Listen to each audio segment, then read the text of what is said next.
Hello, my name is Marcus. I'm the compiler of a collection of therapy quotes entitled 1001 Windmills of the Mind, a collection of quotes taken from what's called the psychodynamic or the psychoanalytic perspective, which long ago, as I understand it, was called philosophical medicine, because this perspective seeks to heal the inner child of the past. It seeks to unpick the threads of a traumatic script and use those threads to weave a new, healthier script. It seeks to heal memories. If we can be our own caring witness, we transfigure or transmute or change the effect of our memories. We don't change the past, but we can change the effect of our memories. Lowell's metaphor is that the ghosts are laid to rest and they become ancestors. So the ghost is a traumatic memory. If it wants to be seen, it wants to be part of our personal narrative, a part of our personal history. So if we have self-compassion for ourselves, this memory can exist. It can be perceived. It can be so-called metabolized and made a part of us. In the metaphor, it's now the memory is an ancestor. It serves us. So in the story of Orestes, the persecutory anxiety symbolized by the Furies. Right? At the end of the story, the Furies became the gentle ones. Right? They protected the person. Right? They were called the Sentries or the Eunemnides, meaning Orestes. The sentence is, I feel, therefore I am. So he has his feelings. That tells him about his identity, his I. Whereas in the past, or at the beginning of the story, he was afraid of his feelings, so he didn't have his I. When he accepted his feelings, he had his I. So I feel, therefore I am. Right? So these quotes are helping us to be reunited with our feeling self. Right? So with childhood trauma, the feelings get sent into exile, or the true self becomes repressed. We can't accept it, so we say it's repressed, that kind of thing.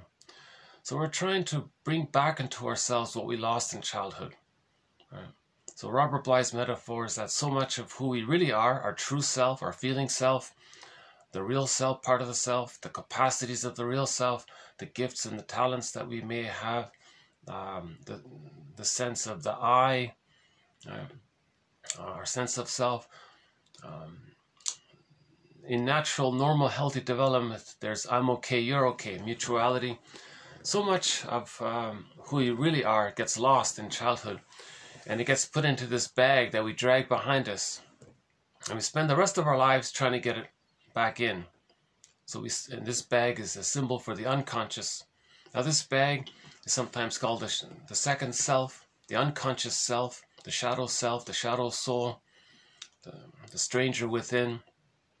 It's one poet says, according to Robert Bly's translation, there's someone living my life and I know nothing about him. So that's us. In literature, it's the motif of the double. Right? There's someone who walks with me who's not like me, but who is me. Sometimes called the alter ego. Darrow calls it the skeleton. He says you want to welcome the skeleton, give him the best seat at the fireplace, treat him as an honored guest who has a right to be, and he's a wise teacher, teaching us that there is a conquest of the self, meaning we can reintegrate.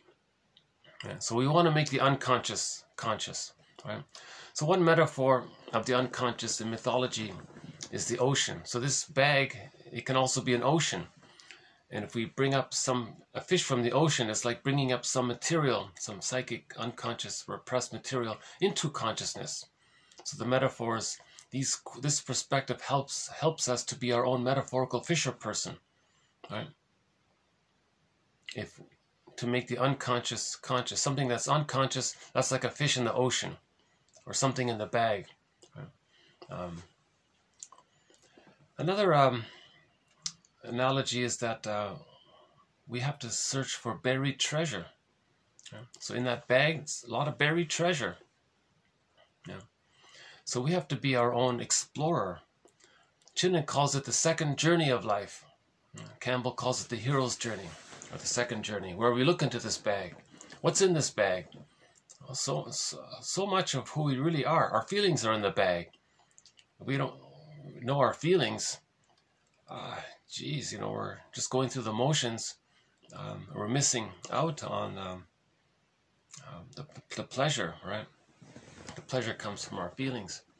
Our feeling self allows a wide range of affect, aliveness of affect, creativity and joy, the serene, inexhaustible fullness of being. The feeling self allows the person to mourn losses. Right? If a person never mourns losses in their life, that can lead to pathological nostalgia, melancholia, complicated grief, aggravated grief, chronic sorrow. That can lead to emotional fatigue, burnout, soul loss, stress on stress. It can have a snowballing effect. Someone said it can enlarge the amygdala, and it can lead to the delayed onset of developmental trauma. Then the person has PTSD. Then he has the symptoms of PTSD. And if this continues, if he doesn't look at it, at the end of life, he can become a curmudgeon. Very miserly, stingy, bitter, grumpy, that kind of thing. Because he can never mourn losses.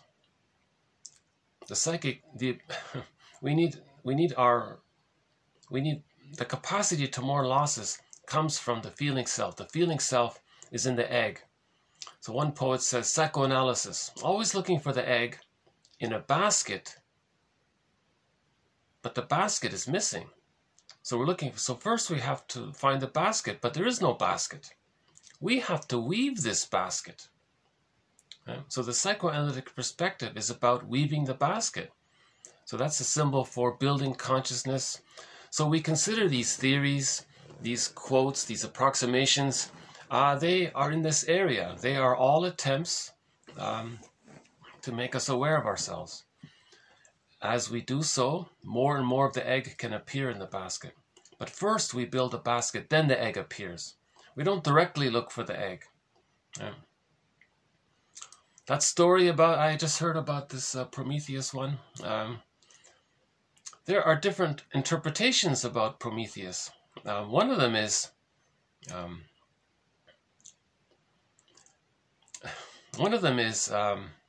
that's not mentioned, is that the reason he's, he's tied, right? He's at the rock there, the guy. Again, myths and fairy tales describe psychology, right? They're not true stories, right? So the guy's tied to the rock, and the vultures are pecking at him and all this. That one interpretation is that he sought his feelings without building consciousness. So that's the fire. So he gave fire to himself. They say give fire to mankind. It means he found his feelings for himself. But he wasn't ready to do so. So he felt a persecutory anxiety. That's the vultures pecking at him, right? So let's just finish this then. So Prometheus, so we know the story. He gave fire to mankind, and mankind has benefited from the discovery of this fire. So that's the positive side of it, right? Now, myths are like dreams. So dreams have condensation. So many motifs can be blurred into that scene. So that very brief scene about Prometheus communicates several ideas at one go. Right? So one is the positive side, that Prometheus found his feelings and he got better. Right? So he found fire, meaning he found his feeling self-activation. He got in touch with his feelings, what's right for him. He got in touch with that. He gave it to himself. He accepted it for himself. So he gave himself this aliveness. So fire is like a passion, aliveness. And then he was better off. Now, condensation, we can blur that with another phenomena that can take place simultaneously. If we self-activate too prematurely, meaning we look for feelings before we're ready to accept the feelings, we can be inwardly criticized by that. Hence the pecking by the birds. Right? So that's blurred at the same time, right? Actually, I think in the next video, we might have I have a quote about it in the next, maybe I should just post it now. Hold on a sec. Yeah, here it is here. Okay, so Prometheus, right? Prometheus, I'm not sure how, I don't know if you can see it, but it says Prometheus is bound on a rock because he has brought fire, meaning he has freed life force. Okay, he has emotional liberation. He has freed his, so the jargon is libido, they mean life force. He has freed his life force. So the symbol is the fire, right? In other words, real self-activation. Okay, doing something for in connection to his true self, his real self-activation. Okay, a connection to himself, right? That means he brought fire to himself. So he brought fire to mankind, it means to himself, right? And then the vulture, okay, that's the memory of the rejection, of why he lost his feelings, okay? Now, the devouring monster, okay, so the baby, the theory about this is that the baby, when he's born and he latches on to his mother, he's fused with the mother. It's called the stage of undifferentiation, or the stage of social symbiosis, or the stage of fusion. He doesn't know where he ends and his mother begins.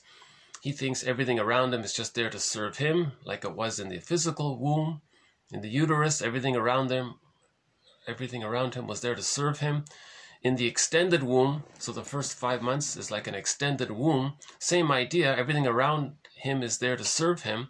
So the breast is there to serve him, and he's blurred with it. He doesn't have a sense of differentiation.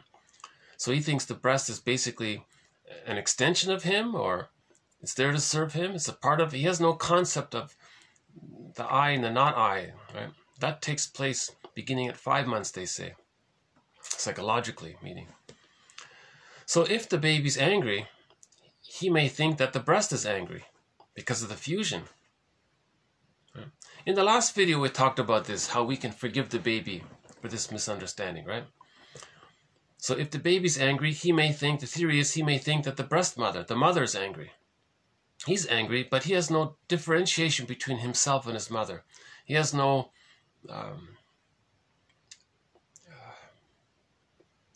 feelings of there being a difference between him being a person and his mother being a separate person.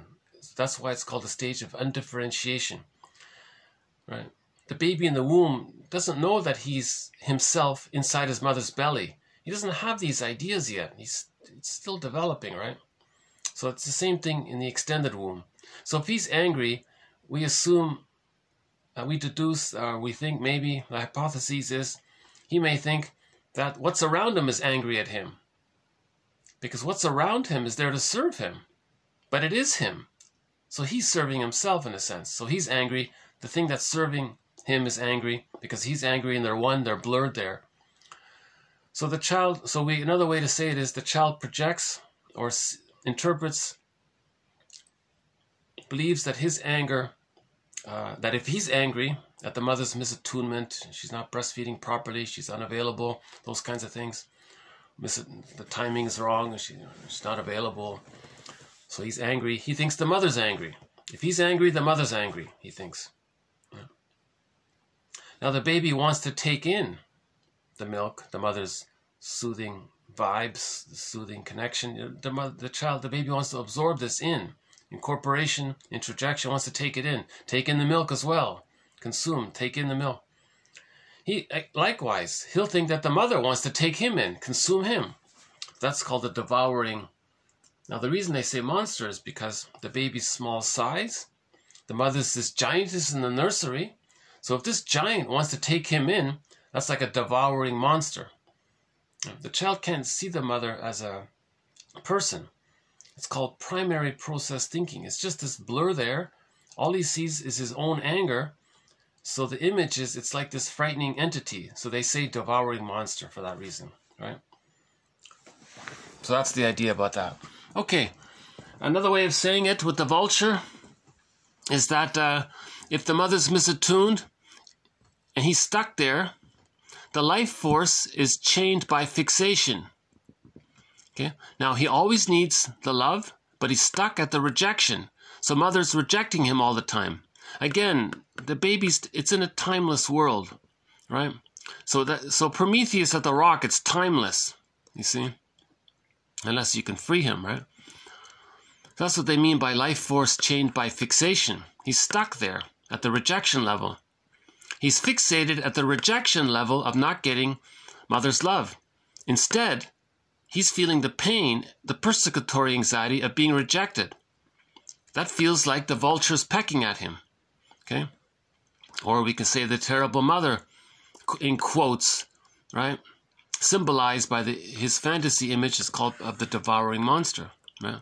So I'm going to use Melanie Klein's phrase. That's called persecutory anxiety, or the Furies. And they prey on his vitals, meaning on him.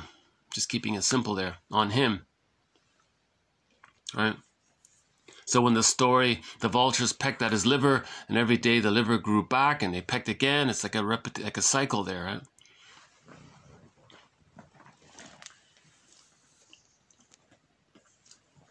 So we'll talk a little bit more about this. That's one of our threads in this series, interpreting myths and fairy tales. Myths and fairy tales are soul stories. They describe the inner world. Myths and fairy tales are true on the inside, describing psychological phenomena inwardly, right? Myths and fairy tales describe a traumatized psyche, like Prometheus. Right? Something in us is bugging us. So the Greek imagination 3,000 years ago is, well, you're kind of, a man is tied to the rock and something's, the birds are pecking at him or something. So it's describing how we feel. It's a painful feeling. That's a huge thread in this series. I'm quite excited about our thread in this series on interpreting myths and fairy tales. Remember, when you wake up in the morning and had your dreams, everything you dreamt belonged to your mind. So all of those dreams belong to one mind. Okay, so just transfer that concept. In a myth or a fairy tale, all of the characters belong to one psyche. And it's inward, they're soul stories. Right? So we started a new thread on, so we have a thread on Orestes, the Odyssey, right? Chinon's work, Robert Bly's work, Woodman's work. We started a recent one on Theseus and the Minotaur and the thread, and Ariadne, and this is another one here about Prometheus. So this one about Prometheus, just to finish it, is it's very similar to Masterson's axiom: self-activation, real self-activation, doing something that's true from your inward feelings. You got in touch with what's right for you, and you want to activate that.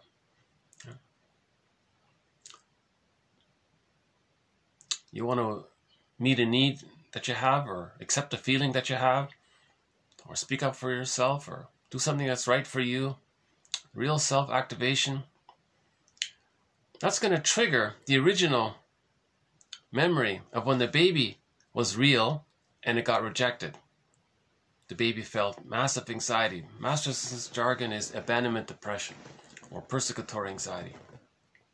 So real self-activation triggers abandonment depression, which then, and when there's a lot of anxiety, we adopt a defense mechanism to not make us aware of the anxiety. Yeah. So that's Masterson's axiom. James F. Masterson is one of the mentors in this series, along with Karen Horney, Edmund Bergler, William Fairbairn, Melanie Klein, Margaret Mahler. They're the main mentors in this series. And Robert Bly sort of makes a guest appearance. So that's one of our, that's an exciting thread, I feel, interpreting myths and fairy tales. Like this one about Prometheus as well. So Prometheus, okay, brought fire to himself. That's real self-activation. But that triggered a negative response, right? So now he's feeling the birds pecking at him. That's the persecutory anxiety, the abandonment, depression.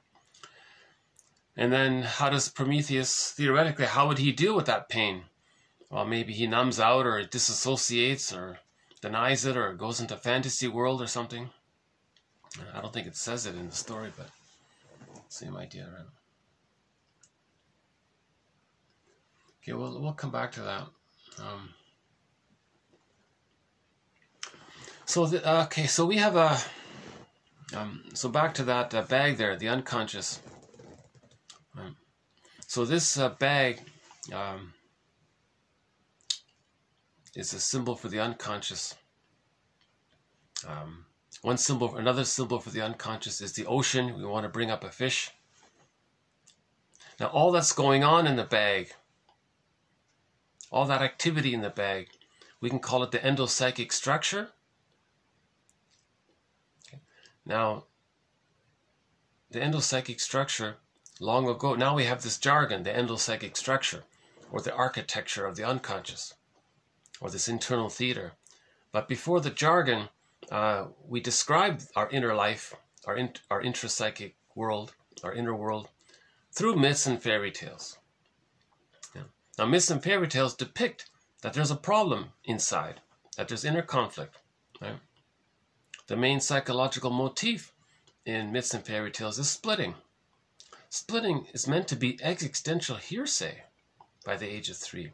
The child temporarily creates the fantasy that he's bonded to a goddess when really he's bonded to the devouring monster. He can't feed if he thinks his mother is a devouring monster.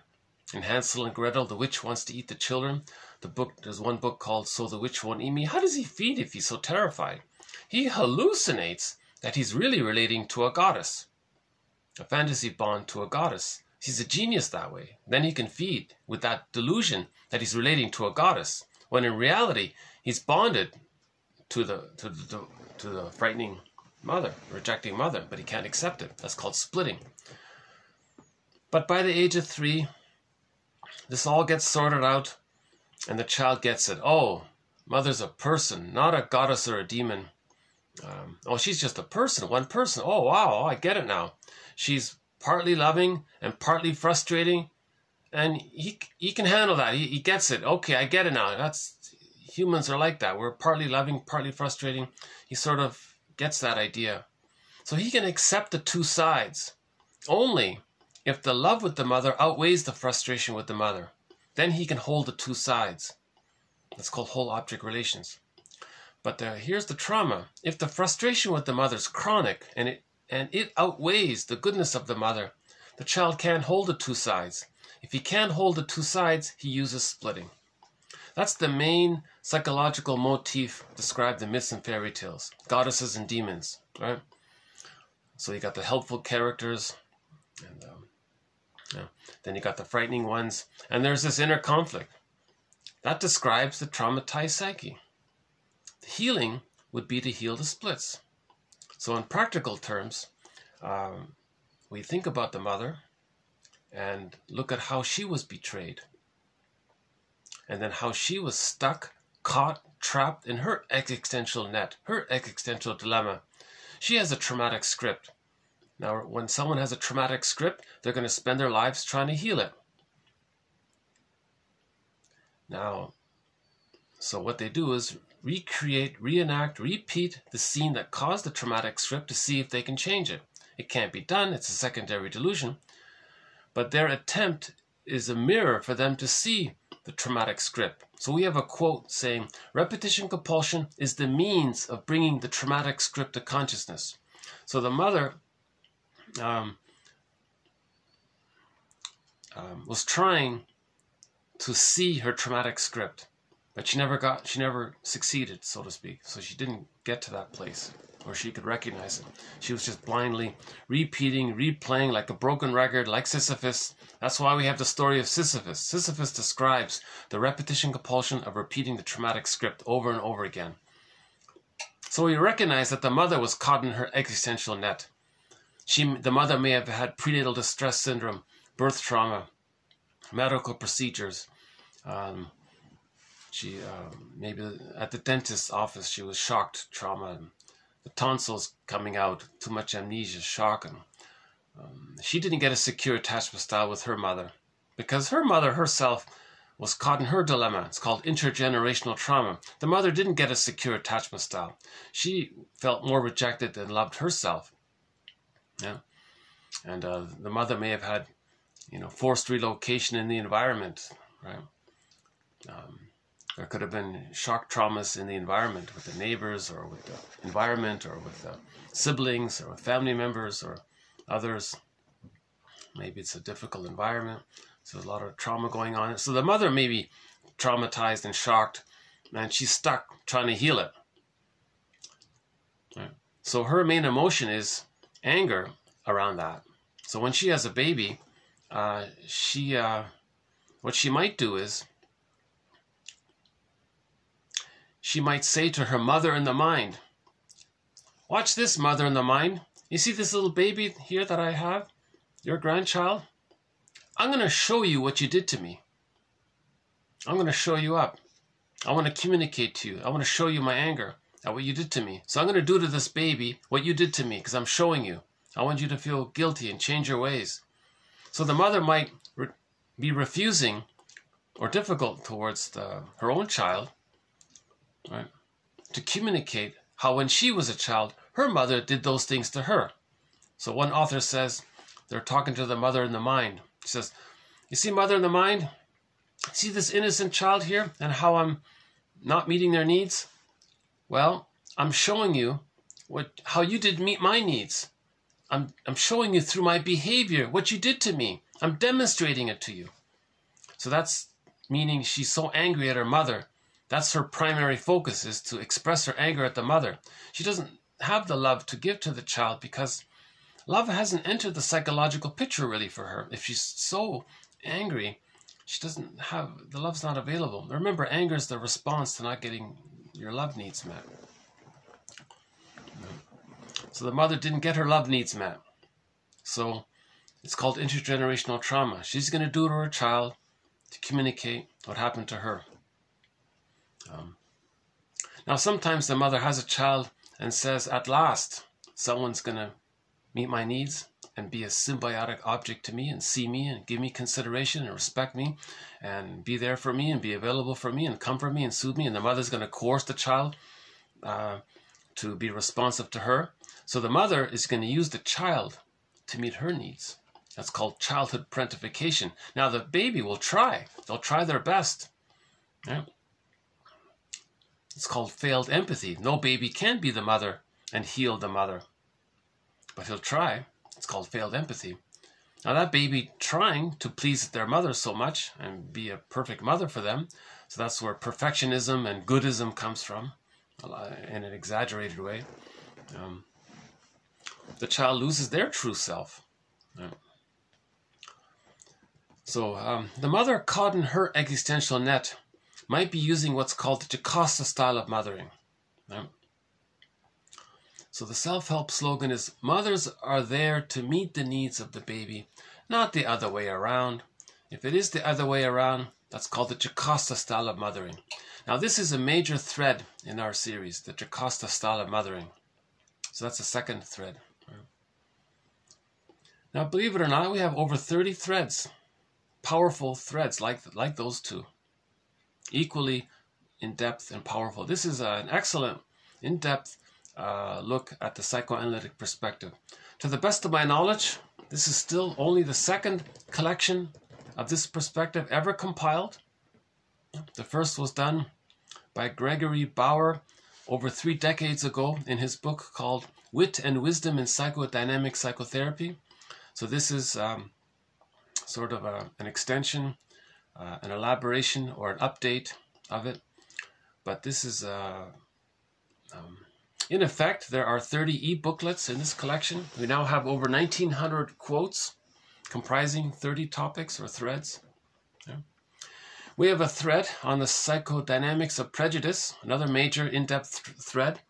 So in this video, so why don't we begin with this batch of quotes. So in this video, we'll be doing TQ, therapy quote, TQ 1978 to 1985. We'll do one quote on our thread on prejudice, the psychodynamics of prejudice. We'll add a quote to our thread on projective identification, 2 quotes on projective identification, another major thread. We'll add one on what trauma is. And then we'll end up with just a couple of lighter quotes and maybe a poem at the end. And as usual, we'll end up with a song. So before we begin, why don't we just see how it is outside today?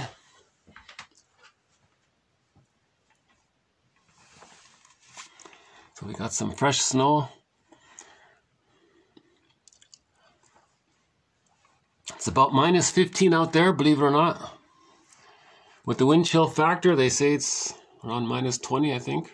Minus 25.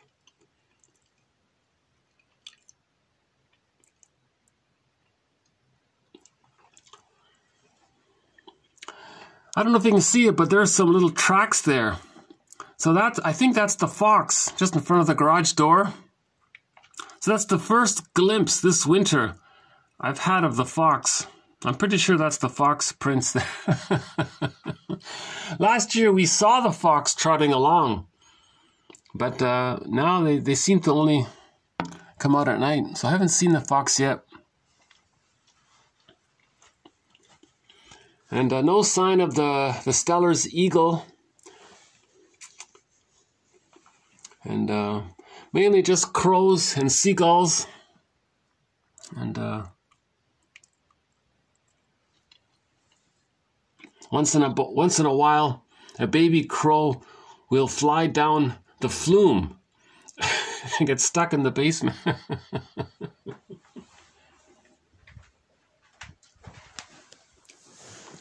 That was my first experience of getting to know the crow. On occasion, a baby crow will fly down the flume into the basement, into the wood stove, fly out of the wood stove and fly up into the mud room and flap around between the mud room and the basement. And then his buddies outside will fly around my window trying to get my attention, as if to say, "Hey, our buddy's stuck in there, can you let him out?" So sure enough, when I open the door and let the baby crow out, they all fly off together. It's kind of a nice scene. Yeah, I'm fine with the crows. You know,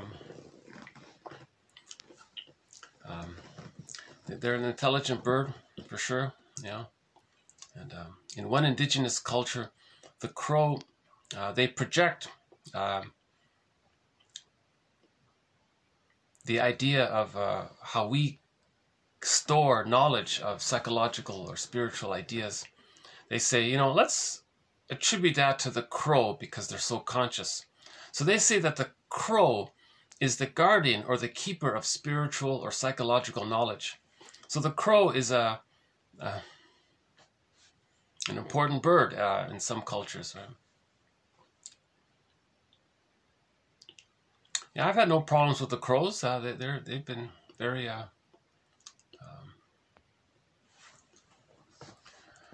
yeah, so that's one of the companion animals, the 1001 Windmills of the Mind. So we've got the crow, the blue jay, and the fox. And then when we do these videos outdoors, we got the seal, the Canada goose, and the heron. Oh, and the mosquito. Let's not forget the mosquito.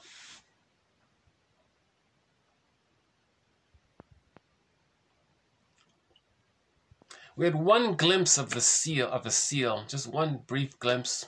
So we'll see if maybe we can get more glimpses of the seal. Okay, this thread about the psychodynamics, the prejudice. I feel like I can never really present the whole thread in through one quote. I think that it's necessary to read each of the quotes related to the psychodynamics of prejudice, and each person has to maybe kind of synthesize the different ideas for themselves. So I'll just add one more idea around it. But I feel like we've covered some good ground on it.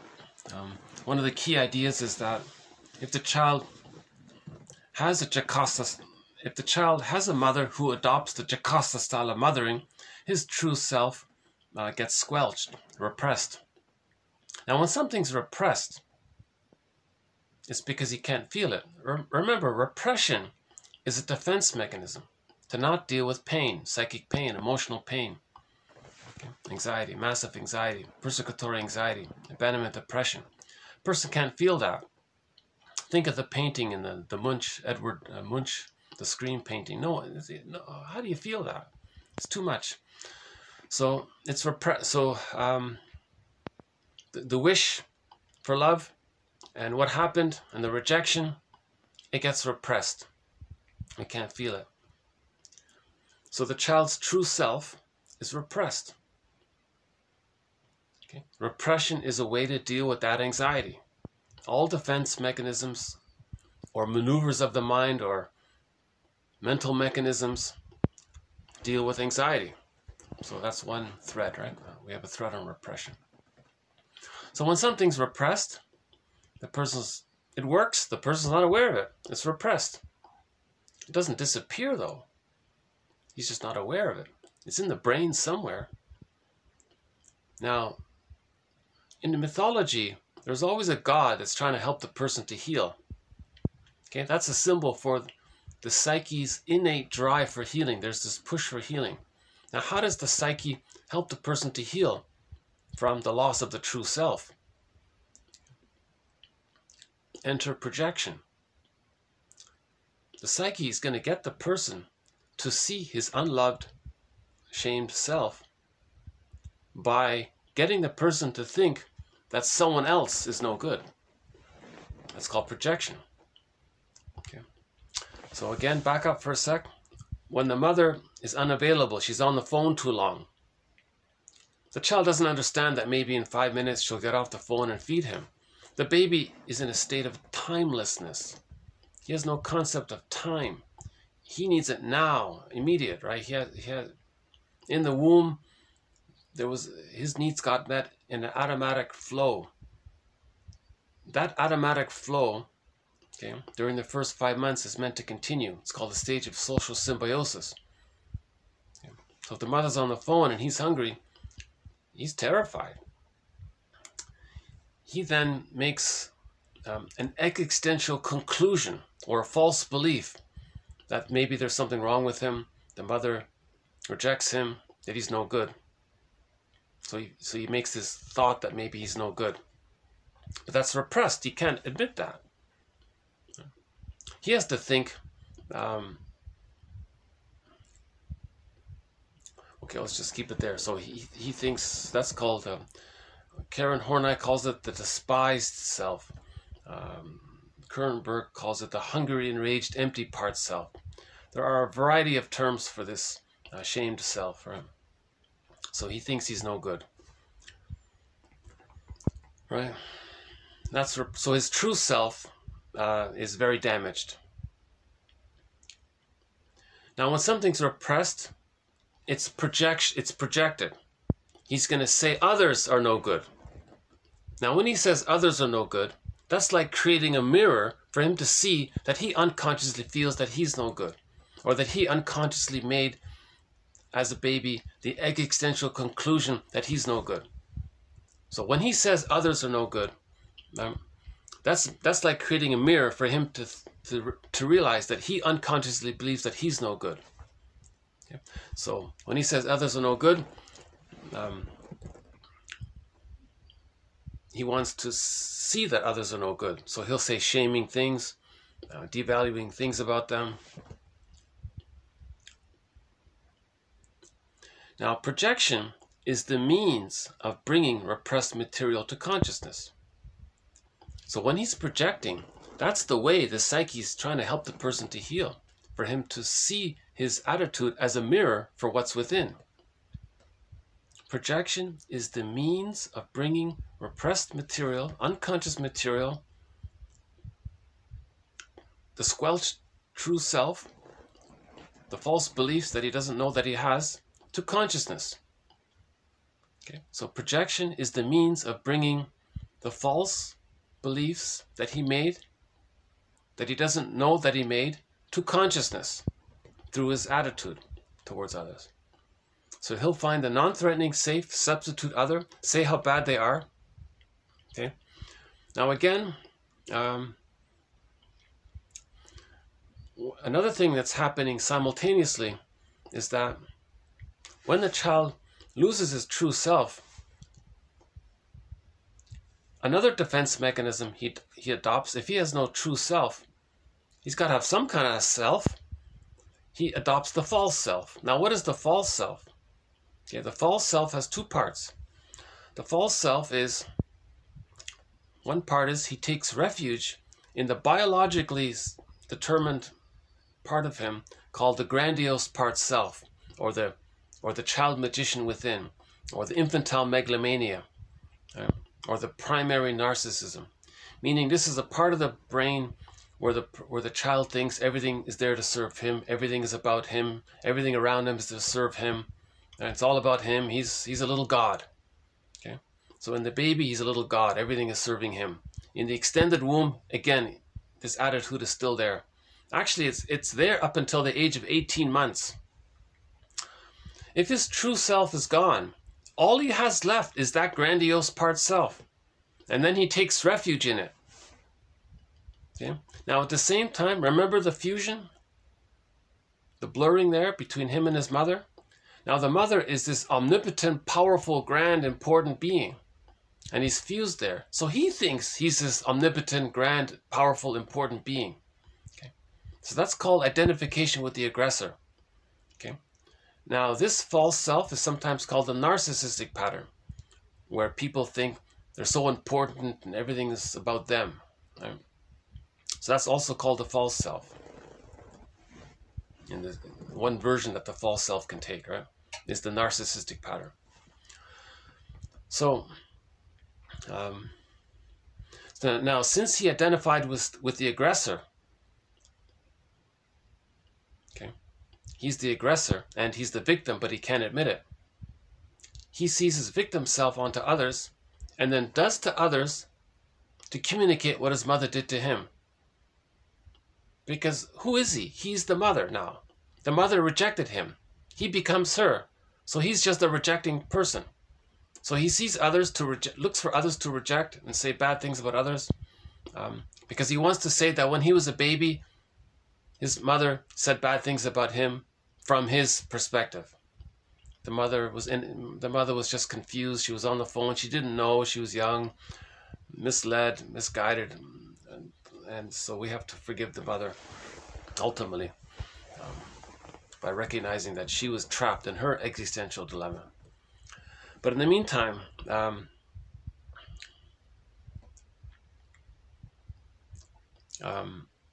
so part of it is that the person sees his unloved self onto others.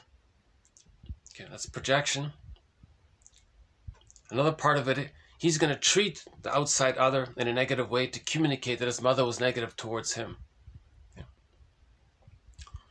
So, projection and this negative, Burglar calls the other one the negative magic gesture. Okay, you identify with the aggressor and then do to others what was done to you to communicate what was done to you. That's the negative magic gesture.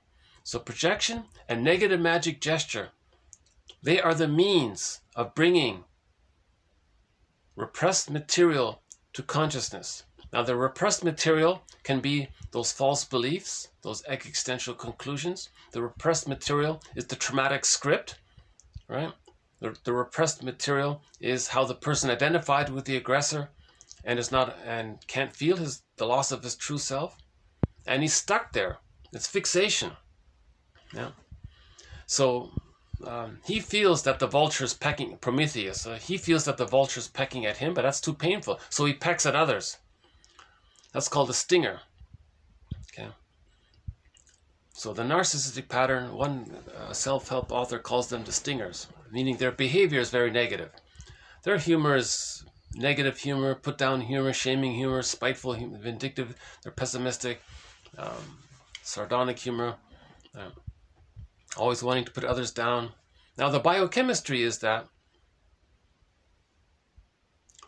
when the mother dumped her anger on her child, the child was containing it for the mother. Remember, the baby's a mother for the mother. So the baby's containing the anger for the mother. Now the mother, using the child, exploiting the child, dumping on the child, she gets some comfort by this. So she feels a little safer. Now when the mother feels safer due to the child's presence and absorbing her anger, she then gets some serotonin. So when a person feels safer, they get serotonin. So the mother got serotonin by dumping on the child. The child identifies with the aggressor. They get serotonin likewise. They dump on others. They're the stinger. Then they get serotonin. Again, the one-up position. So now we have to pause for a minute. Bruning explains this in her 3 books called Meet Your Happy Chemicals, I, Mammal, and Beyond Cynicism. 3 excellent, very easy to read books, short books, easy to read. Those 3 I highly recommend. Actually, those 3 books as a set have been awarded a Golden Windmills of the Mind Award. So one of the points is that from the mammalian brain's point of view, from the old brain, the old part of the brain, from that point of view, when something, from the brain's point of view, when something makes that brain think that it's safe, then the system releases serotonin to the person. Serotonin is a feel-good chemical, meaning safety, feel good. There's the serotonin. So the person feels good from the serotonin because the brain feels safe. Now, how did he feel safe? The one-up position makes the mammalian brain feel safe. So in the animal kingdom, the animal that's one-up feels safe, so he gets serotonin. That's the theory. So dopamine for the chase, serotonin from the catch. When you get the catch, you get the serotonin. So the mother delivered this baby. She got a catch. She got something that's going to serve her. So she has a resource, right, for her. Right? Now she feels safer through that connection. Now the baby's in the one-down position. The mother is keeping the baby in the one-down position. So she always feels in the one-up position, so she gets serotonin. Now the baby identifies with the aggressor, and then later on does to others what his mother did to him. And that's how he gets his serotonin. This is also called Schadenfreude. He gets serotonin only when he puts others down.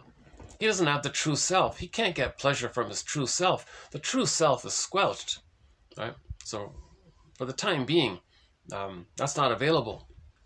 His only concept of pleasure is Schadenfreude. For the narcissistic pattern, the bully pattern, the Iago character, all of these personality patterns that spring forth when there's arrested development prior to 18 months. Yeah. If the arrested development is from birth to 5 months, it leads to certain personality patterns like the bully pattern, aggressively trying to force someone else to be the best for them. Iago doesn't bother. He just has envy, so he spreads rumors. He gets others against themselves, then he feels less stress, then he feels a little safer. So that's how he gets his serotonin. That's his Schadenfreude from there. And there are other difficult personality patterns that spring forth when the baby doesn't get his symbiotic needs met. If the baby is fused with the mother, but it's negative, again, that leads to the narcissistic pattern and the BPD pattern and a few others. So all of these personality patterns that spring forth with trauma and fixation. In the last video, we talked about arrested development a little bit. Actually, so I think the last video, the one made before this one, the one that ends in 70, yeah, TQ 1976 to 1977. I think that would be a good video to follow up from this video. Yeah. Would be the one posted before it, because we talked about this to some degree. That's about 2.5 hours long. I think it's worth it. I know I spent a lot of time babbling on a little bit. I'm not a trained communicator or any of these kinds of things. I'm stumbling as I go along. That's sort of an opportunity for me, is to improve my delivery, make it more concise, make it more clear, shorten it. I think the quality of the material is very strong. I think it's very relevant and very useful. I think in my delivery, the quantity, it's too long a little. I need to, because I'm still processing it. But I think it's still worth it. 3 out of 4 ain't bad, right?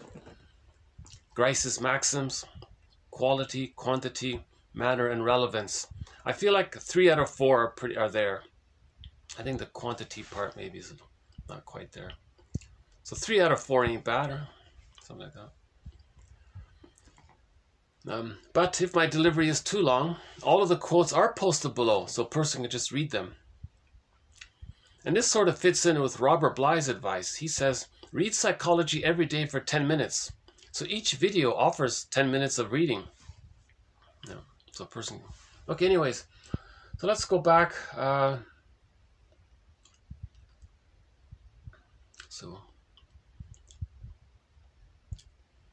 So we were talking about the false self and narcissistic pattern, identification with the aggressor.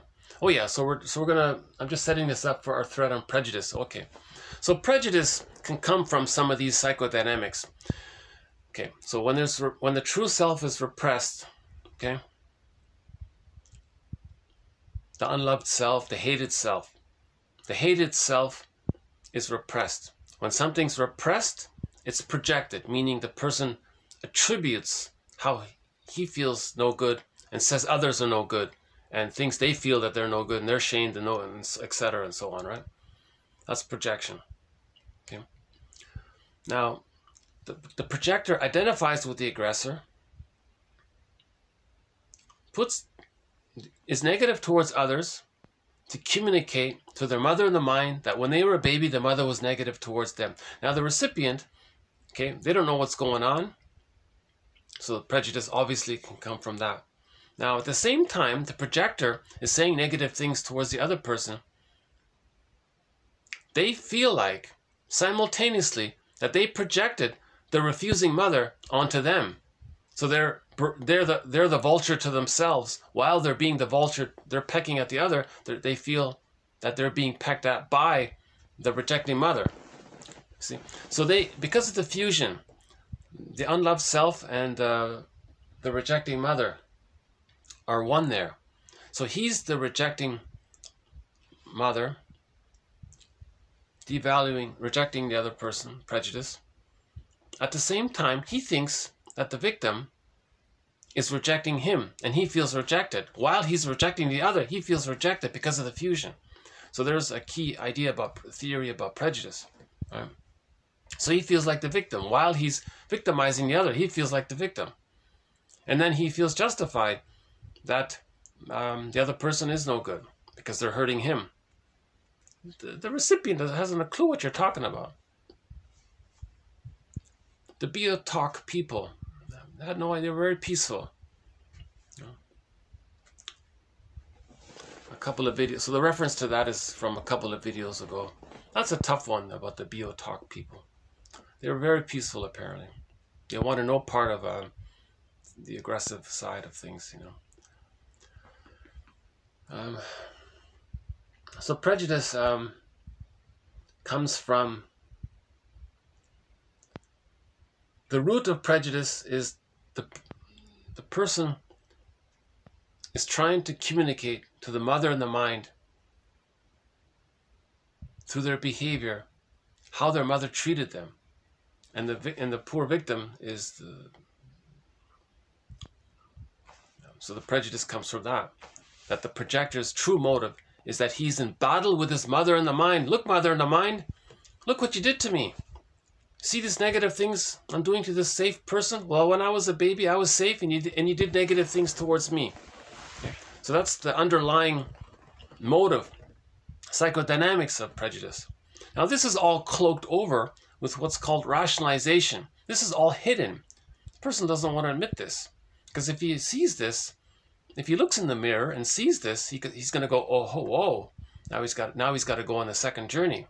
Okay, so the second journey. And midlife. Chinnen calls it the second journey. Story for the midlife traveler. So this is a good place to start. Chinnen's 4 books. Once Upon a Midlife, In the Ever After, Beyond the Hero, and Waking the World for Women. All 4 books are excellent for women. Along with Iron John and The Maiden King. And the comic Psychoanalysis is good. From 1955, there was a comic called Psychoanalysis. That's a good place to start as well. The Enneagram is a good place to start. Masterson's book, The Search for the Real Self, is a good place to start. Karen Horney's books, Our Inner Conflicts and Neurosis and Human Growth, that's also a good place to start. A lot of great places to start the second journey.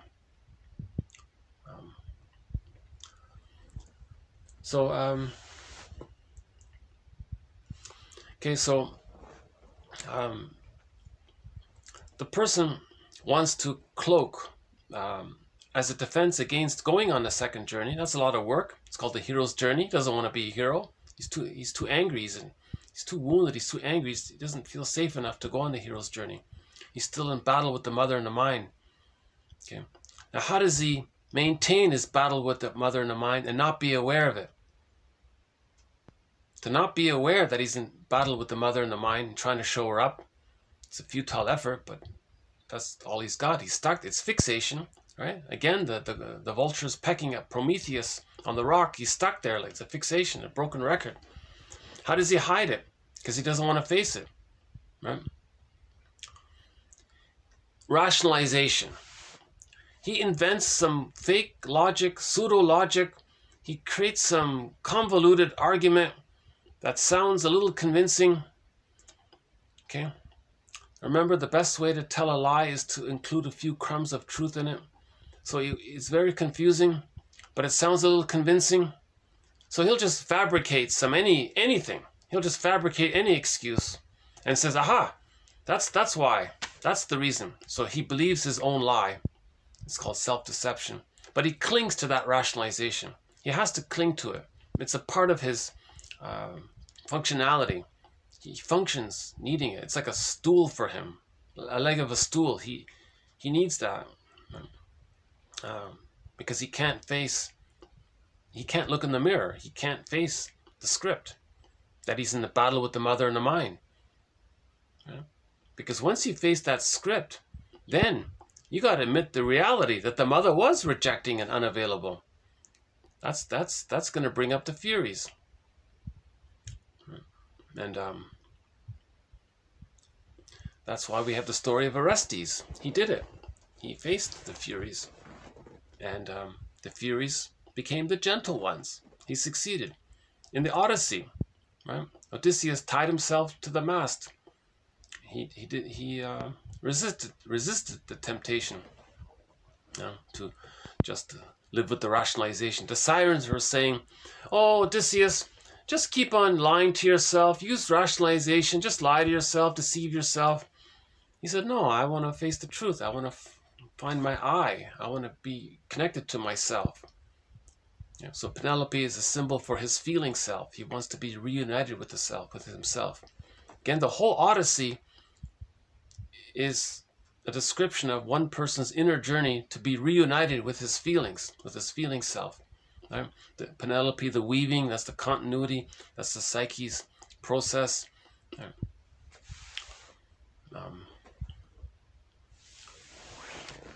Okay, hold on a sec. Just get a little stretch here. Yeah.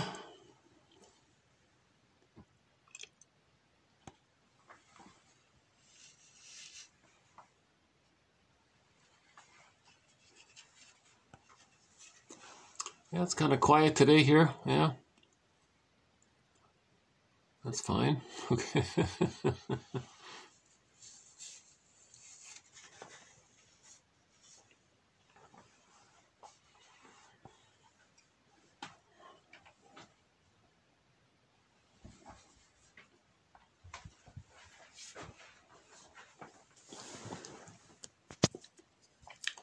Okay, so let's just continue with my little preamble for this quote on it's such an important thread, you know, understanding prejudice.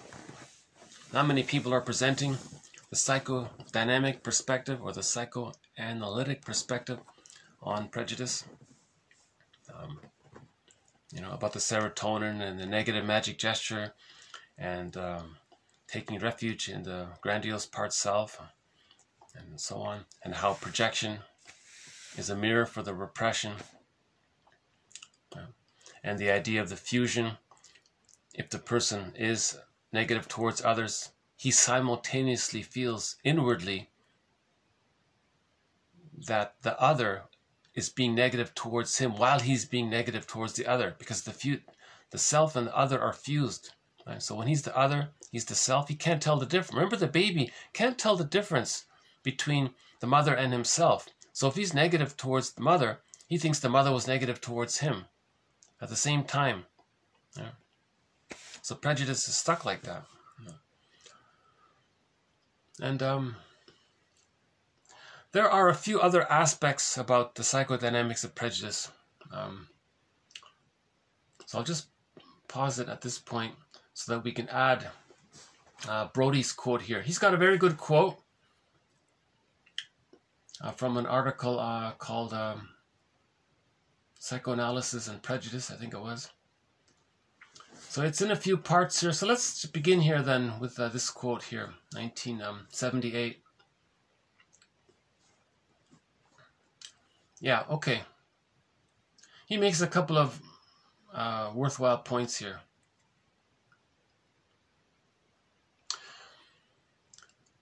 Yeah, now our thread, by the way, just before we begin this quote, our thread on the psychodynamics of prejudice, that's one-sided.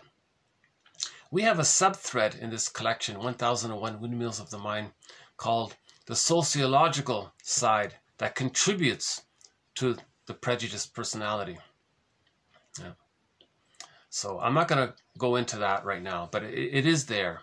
It's a very interesting thread about the sociological factors that contribute to a person being prejudiced. A lot of people focus on the sociological. We need both. We need a balance because they both cross over and feed into each other. Yeah. So let's just stick with this, with the inner side of prejudice. Okay, so Brody says here, prejudice sometimes becomes an obsession that dominates its possessor's psychological life, to where a reminder of, you know, the victim there, the targeted person, may provoke an emotional storm. Okay, so he's addicted. He's obsessed. So prejudice can become like OCD, an obsession, right? Prejudice sometimes becomes an obsession that dominates the possessors, the projectors' inner life, such that even if he's just reminded of the person he's hating, meaning himself, seen onto the other, it triggers his own abandonment depression, the emotional storm, right?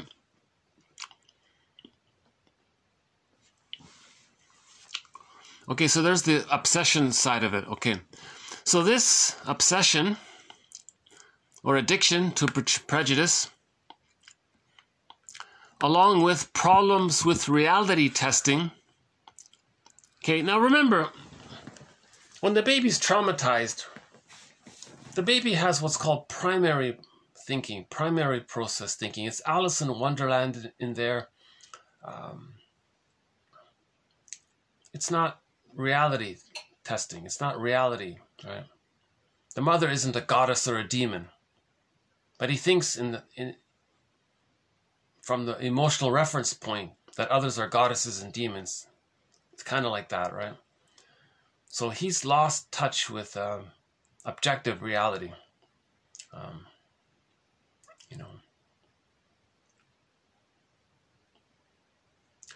Jane Elliott says something. She says that a lot of people project what they would do if someone did to them what they did to others. I think that was on Oprah. If you look at Oprah, Jane Elliott, I think it was in that one there. She says, how many of you in the audience would be happy to have done to you what you do to those with a different, in the minority? Please raise your hand or stand up, or none of them would do it. Why? So Jane Elliott contributes immensely to the sociological side of it, how the school system conditions people to be prejudiced. Because prejudice is needed for the plunder system, right? Prejudice is part of the economic model of pillage and plunder that we're in, right? So, I'll have to save that part. That's a whole thread that takes a long time to go through that one. But,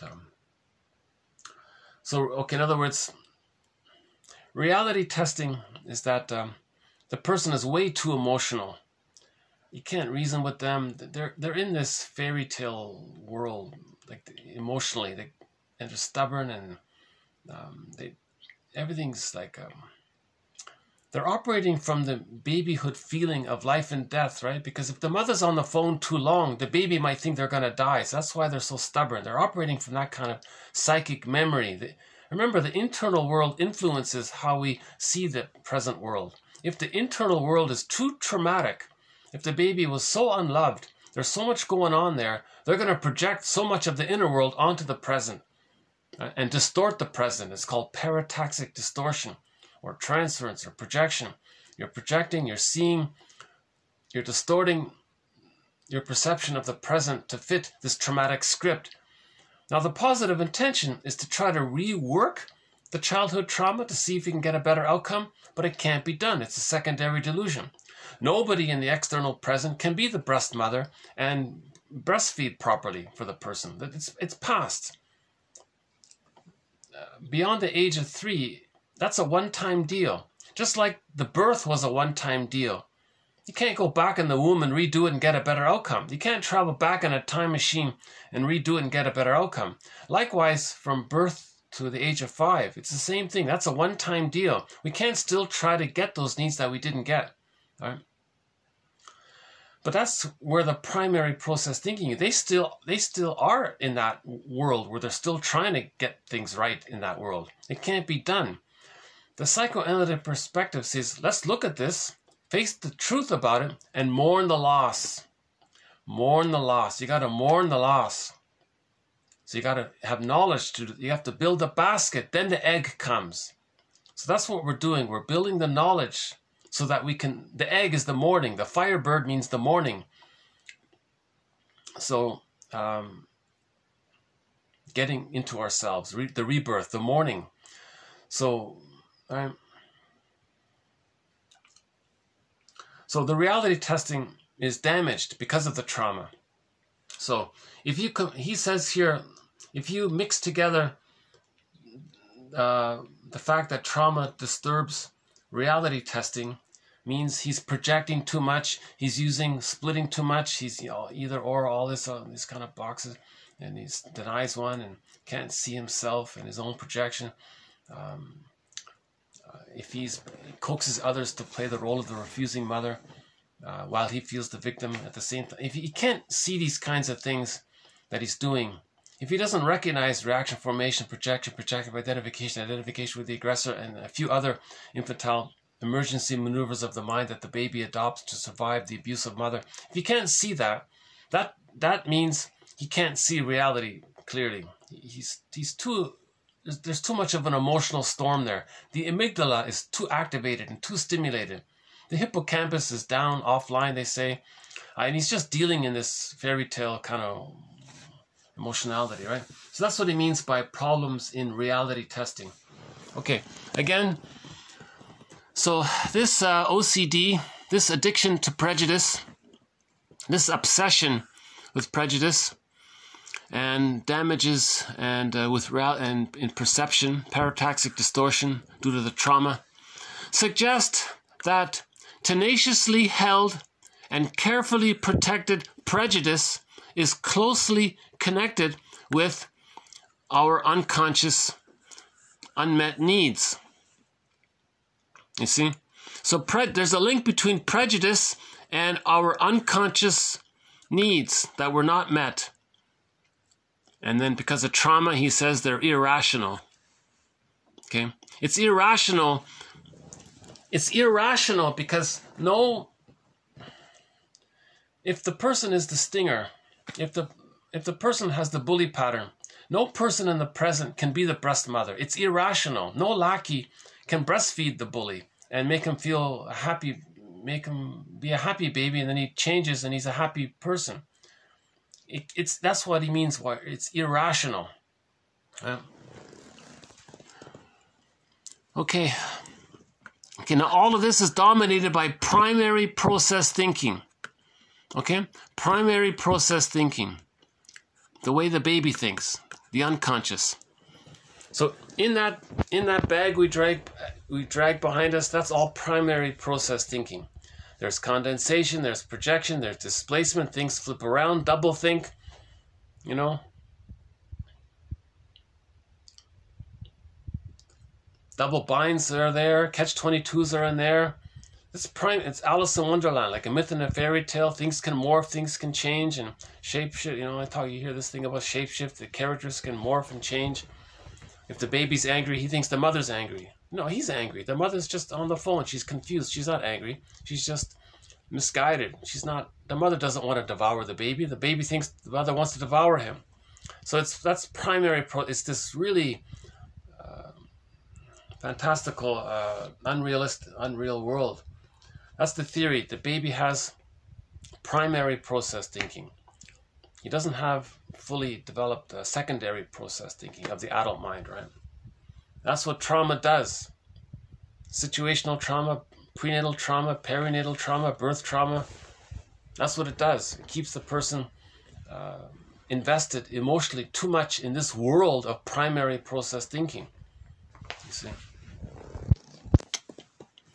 So he's got to calm down a little bit, right? Soothe the amygdala, right? Right? Now, when the amygdala is too activated, rational efforts, reason, to change it usually doesn't work. Okay? Usually you can't use reason. If you meet a person with a prejudiced personality, you can't use reason with them. They're too emotional. They're way too activated. They're in this emergency fight and flight. The amygdala is too stimulated. Right? The reason is it's usually not enough to do it. Right? That's why you can't really,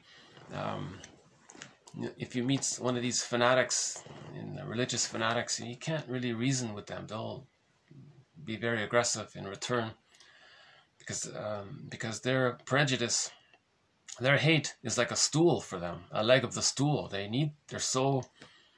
That's a symptom of trauma. They're taking refuge in the grandiose part self.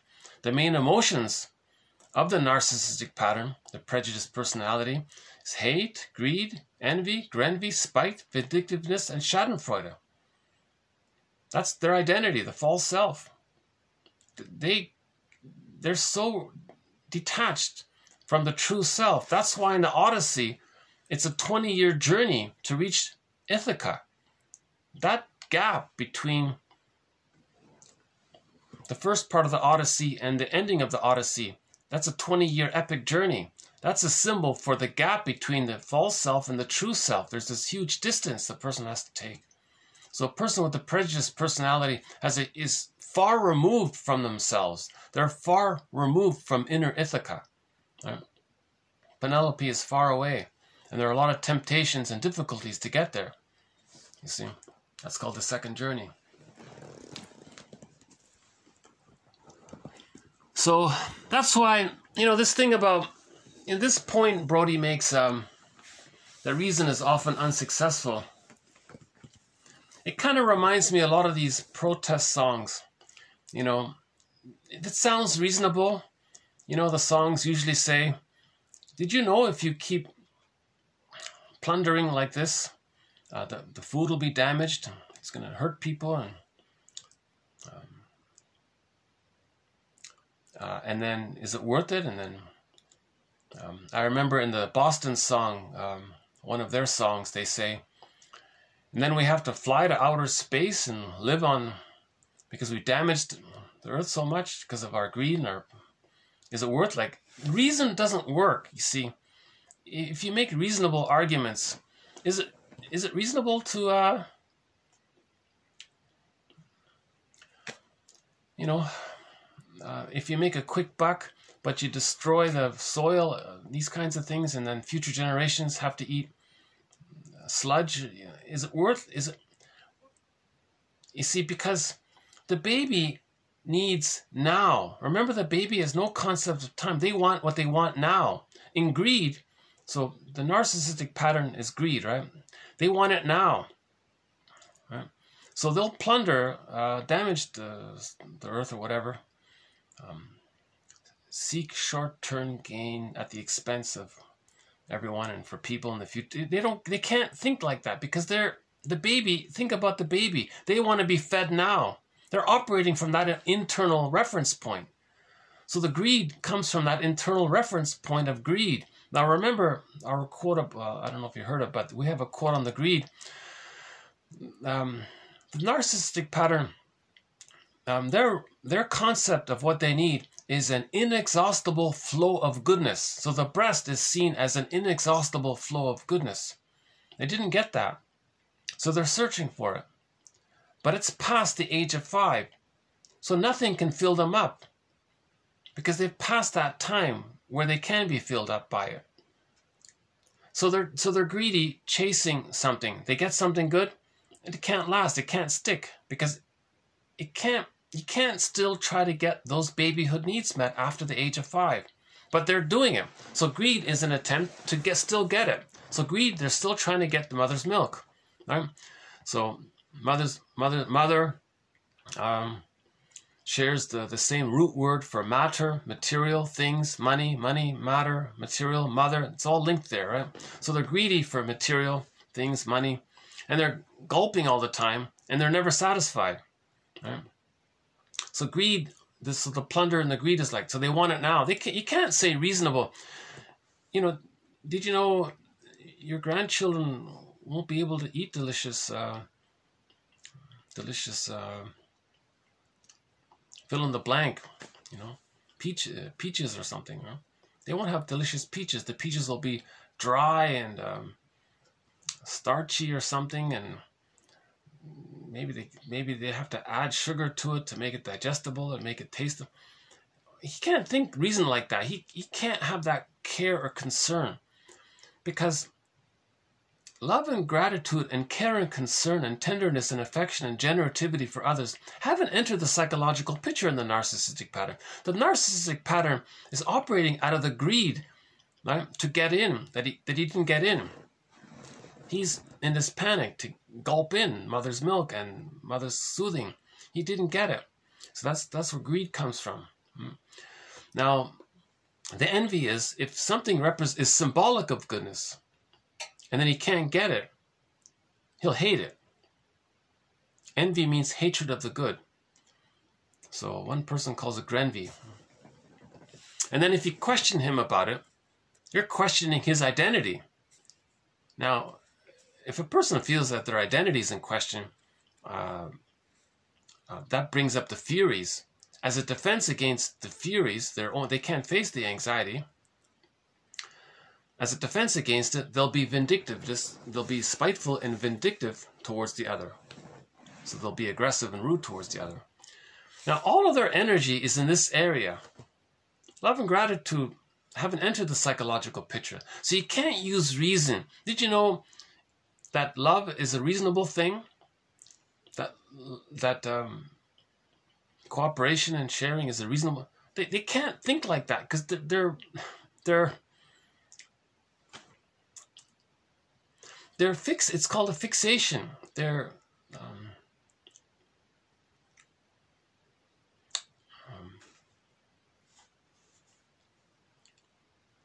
a metaphor for it, but I'll have to come back to it. There's another metaphor for greed.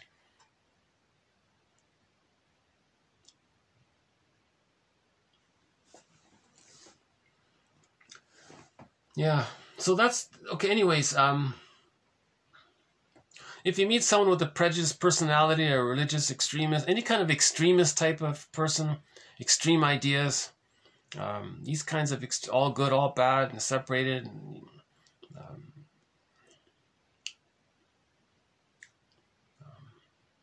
If a person uses doublethink, right, that's a sign of trauma. Doublethink is the primary process thinking.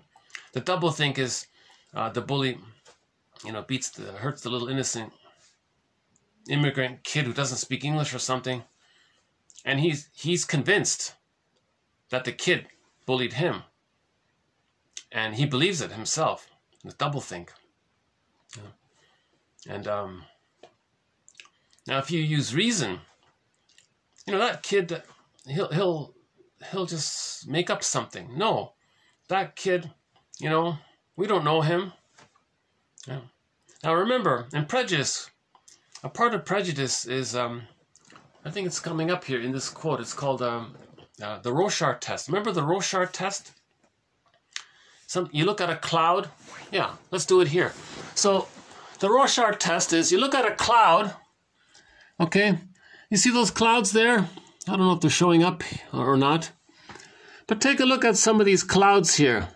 What do you see? All right? Now it's unclear. Now because it's unclear to you, because it's unknown to you, whatever you think it is, okay, that tells you what's in your mind. Okay? So that immigrant kid, that newcomer to the school who doesn't speak English, the bully will say, that little kid is such and such and such, right? Because he doesn't know the kid, right? Right? It's similar to how we don't know what that shape is. What symbol is that cloud? It's unclear. So that's the Rorschach test, right? So we project onto things that we don't know so well. So the minority kid in the school is not known so well. So he's considered the out. He calls it the out group here. Why don't we just continue? I think it's mentioned in this quote. The author here explains it much better than I can. So let's go back to this quote here. Okay. So the next part here is, this is true of symptomatic behavior. Yeah. So look at symptomatic behavior. If anybody has a symptom of something, of some kind, can you reason with them? Is it going to work? Usually not. If a person is a smoker or something, and you reason with them, it takes a lot of work to convince them that smoking might be harmful or something, right? Because they're operating out of irrational, unconscious needs. Okay? If we don't heal this inner world, the way to heal the outer behavior is to heal the inner world, right? If you want to change the outer behavior in anybody or anything, you have to look inward and and face this unconscious, irrational need and mourn the loss. Then we can be present and accept reality. Then the amygdala calms down. That irrational, unconscious need is constantly triggering the amygdala. So the amygdala is always in hypervigilant mode, right? If we face the unconscious, irrational need, then the amygdala can calm down. So in other words, prejudice is a symptom, right, of trauma. So any symptom is a symptom of a trauma, right? Like emotional eating. If you say eating too much, if a person eats too much comfort food, and you tell them that's not healthy, they can't help it. They have an irrational emotional need to be comforted, but it can't do it. The comfort food, the sugar, salt, and fat, just the sugar, salt, and fat just triggers the brain to send the person serotonin. That's not love. That's just a trick in the brain. That's not love. But the person is motivated. He's guided by this unconscious, irrational need. So that's humanity's third narcissistic injury, that there is such a thing as unconscious motivation. Unconscious motivation. You see?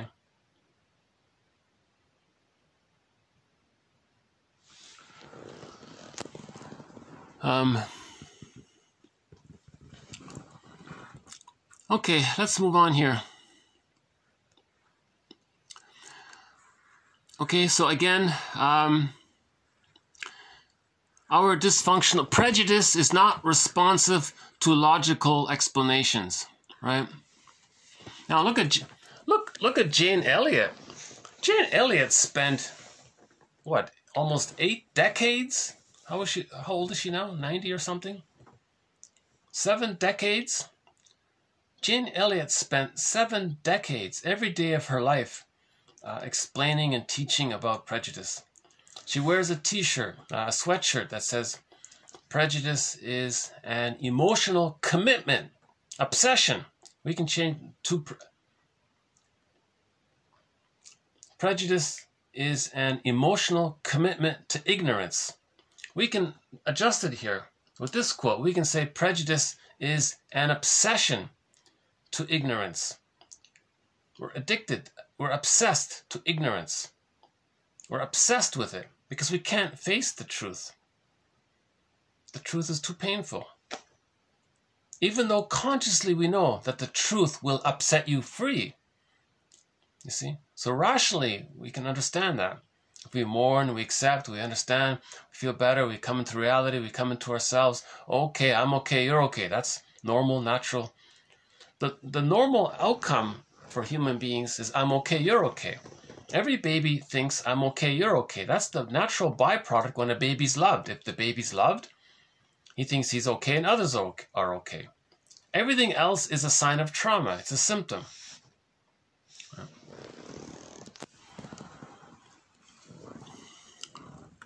So, what do we need here? Modification requires changes in unconscious conflicts. Okay? So modification is changes. So what is the main unconscious conflict? Splitting. We have to heal the splits. How do we heal the splits? We have to face the unconscious ambivalence. That the reality that the mother was emotionally unavailable. And we accept the reality that had the mother been loved, it's most very likely that she would love her child. So we got to see the two sides of the mother and get to some appreciation. So the willingness to understanding leads to forgiveness. Then we heal the splits. Then we heal the inner conflict. So forgiveness, we're looking for forgiveness. But to get to forgiveness, we need the knowledge. We need to build the basket. When we build the basket, in the egg is forgiveness. In the egg is forgiveness. That leads to the love. And we heal the splits. So we need these quotes. These theories, they move in that direction of building the basket, of weaving this basket. Right? So we're trying to weave the basket here in these videos. Right? Okay, let's move on to the next part here. What are some of the psychological conflicts which underlie prejudice? Okay, good question here. What are some of the psychological conflicts which underlie prejudice?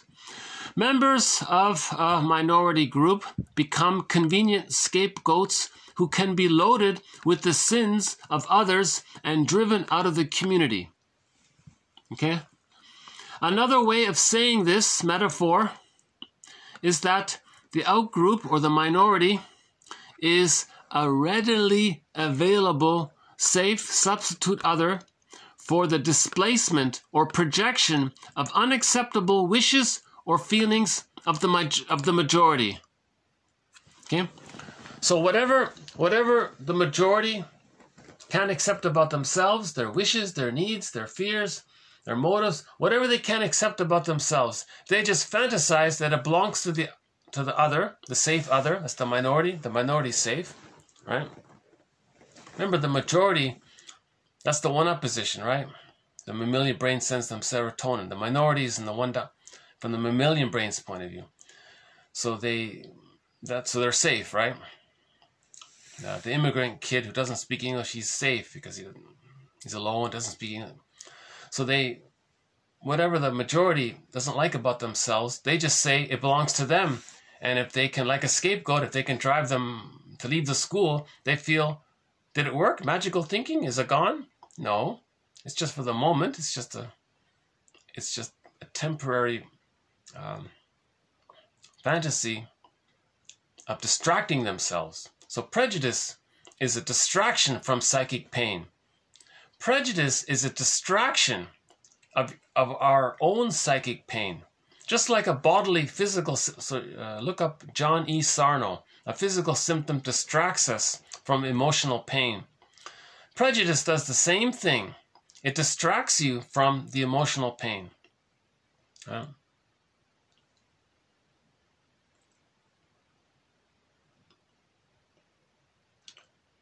So you can think about the indigenous people. They're safe, they're peaceful. So the majority, what they don't know about themselves, they'll say bad things about these innocent people, and they kind of try to drive them. So their complaints are justified.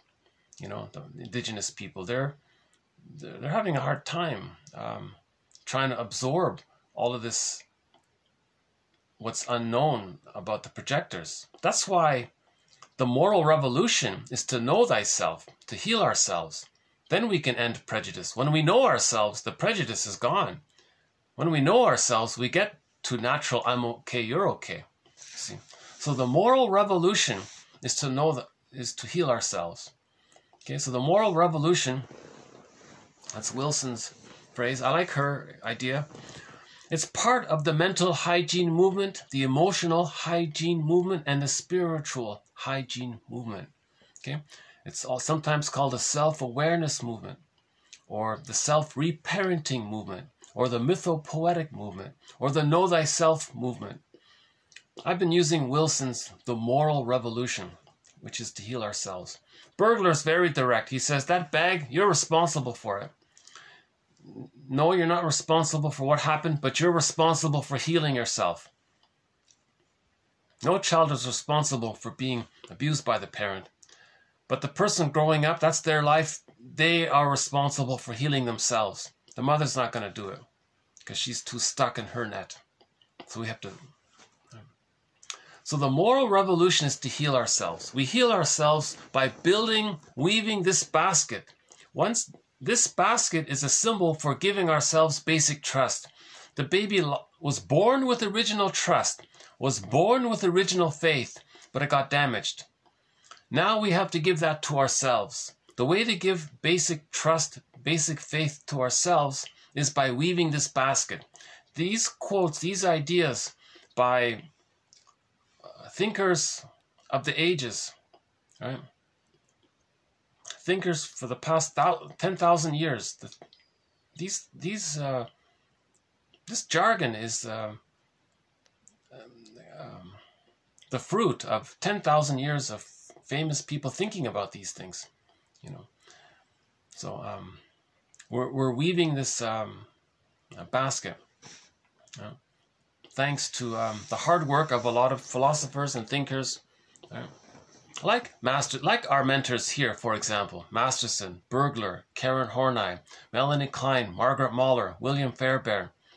Robert Bly is sort of a guest mentor. And we have quotes in this collection, 1001 and One Windmills of the Mind, from Laughlin, Solani, Guntrip, Steiner, and several others.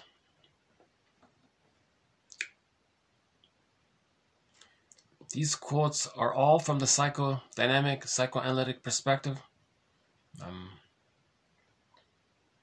these quotes are helping us to identify defense mechanisms, because if we identify the defense mechanism, that means there's a reason for using it. What's the reason? Oh, okay, when we were a baby, we had a need and a wish. It was unmet, and that's why we're using it. Now we create a traumatic script around that pain. So we want to make a link between our repetitive current behavior, our dysfunctional, repetitive current behavior, emotional eating, for example, any symptom, right? Emotional eating or prejudice, let's say. If a person is prejudiced constantly, that's a repetitive thing. When did it begin? And to see it in the here and now. So we have a quote. We have another quote coming up in the next video that I think. So here's a preview for a good quote, I think, also. Yeah, okay. From Golden here, Victor Golden. Okay, the therapist will frequently point to an interaction which has occurred within the therapeutic hour and get the client's acknowledgement of what has transpired. Quote, for example, "You are deferring to me again to placate me. What's going on?" This is used as a building block to similar interactions with other people in current life and in the past. And then this is woven back to the initially delineated core dynamics. Okay? So we want to link the repetitive dysfunctional behavior. In this example here, the person was a placater. To see it in the here and now, live with the therapist, how he does it regularly in his life, in his current life and in the past, and then to link it to when it began. So we want to make this link between these three areas. That's one example of how we can be our own existential detective. Let's take a break with a poem here. Emily Dickinson. There is a pain so utter, it swallows substance up, then covers the abyss with trance, so memory can step around, across, upon it, as one within a swoon goes safely, where an open eye would drop him bone by bone. A good metaphor implies an intuitive perception of the similar in the dissimilar. A poem, okay, is a fusion of primary and secondary processes. It creates a new emotional experience. So we'll come to these in the next video.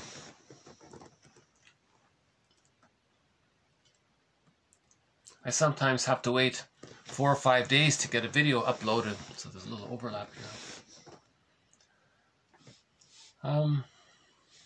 Okay, let's move on then. Okay, so we talked about the scapegoating, right? So scapegoating, so our new added update here is that scapegoating is a distraction. It keeps our mind away from our psychic pain. Scapegoating, prejudice is just a distraction to keep us away from our psychic pain. That's the person's positive attention for his prejudice, to not be aware that when he was a baby, his mother used the bottle and the schedule, made the baby cry to sleep, and he doesn't want to face some of this stuff. It's very painful to face this. That's why it's called the hero's journey. The true hero's journey is this area here. Chinnan calls it beyond the hero. Chinnan calls Joseph Campbell's hero's journey beyond the hero, to make it clear. So he calls it the second journey. Right? The second journey is looking into this bag and bringing back what we lost. Right? Welcoming the stranger, getting to know the stranger. Right? Psychoanalysis leads to psychosynthesis, bringing back into ourselves what's in the bag, making the unconscious conscious. So we want to bring back into ourselves, ultimately to reach Ithaca. Okay, Ithaca is our inner home. It's sometimes called embodied, self-embodiment. The feeling self is there. We feel more animated from within. Our life force is sort of connected to our self-concept. We have a good sense of self. All right, so we're kind of inner intrinsic motivation, where we come from the I. So we have the I. So we're looking for the I. Chinnen says, when you heal the splits and forgive the mother, then you find the I. He calls that transpersonal psychology, when you find the I. The I is sometimes called the ontological self. So we want to find the ontological self. That's called the psychological birth. Okay, so man's main task is to give psychological birth to himself, meaning to find the ontological I, the sense of self. Now, the baby normally gets it by the age of 3 with a secure attachment style. All right? So 30% of the population in North America have that already because they had a secure attachment style. But 70% don't get it. So they have to give it to themselves. They have to reparent themselves. They're not going to still try to get it from their actual parents. That's over. You're not going to get others in the environment to be your parent. Even the therapist can't do it. He's just a guide. He's just a midwife. He's just a guide. We have to do the actual work, right? So that's how each person is alone in this. That's what he means. Each person faces this inwardly themselves. Right? Yeah. Okay, let's move on.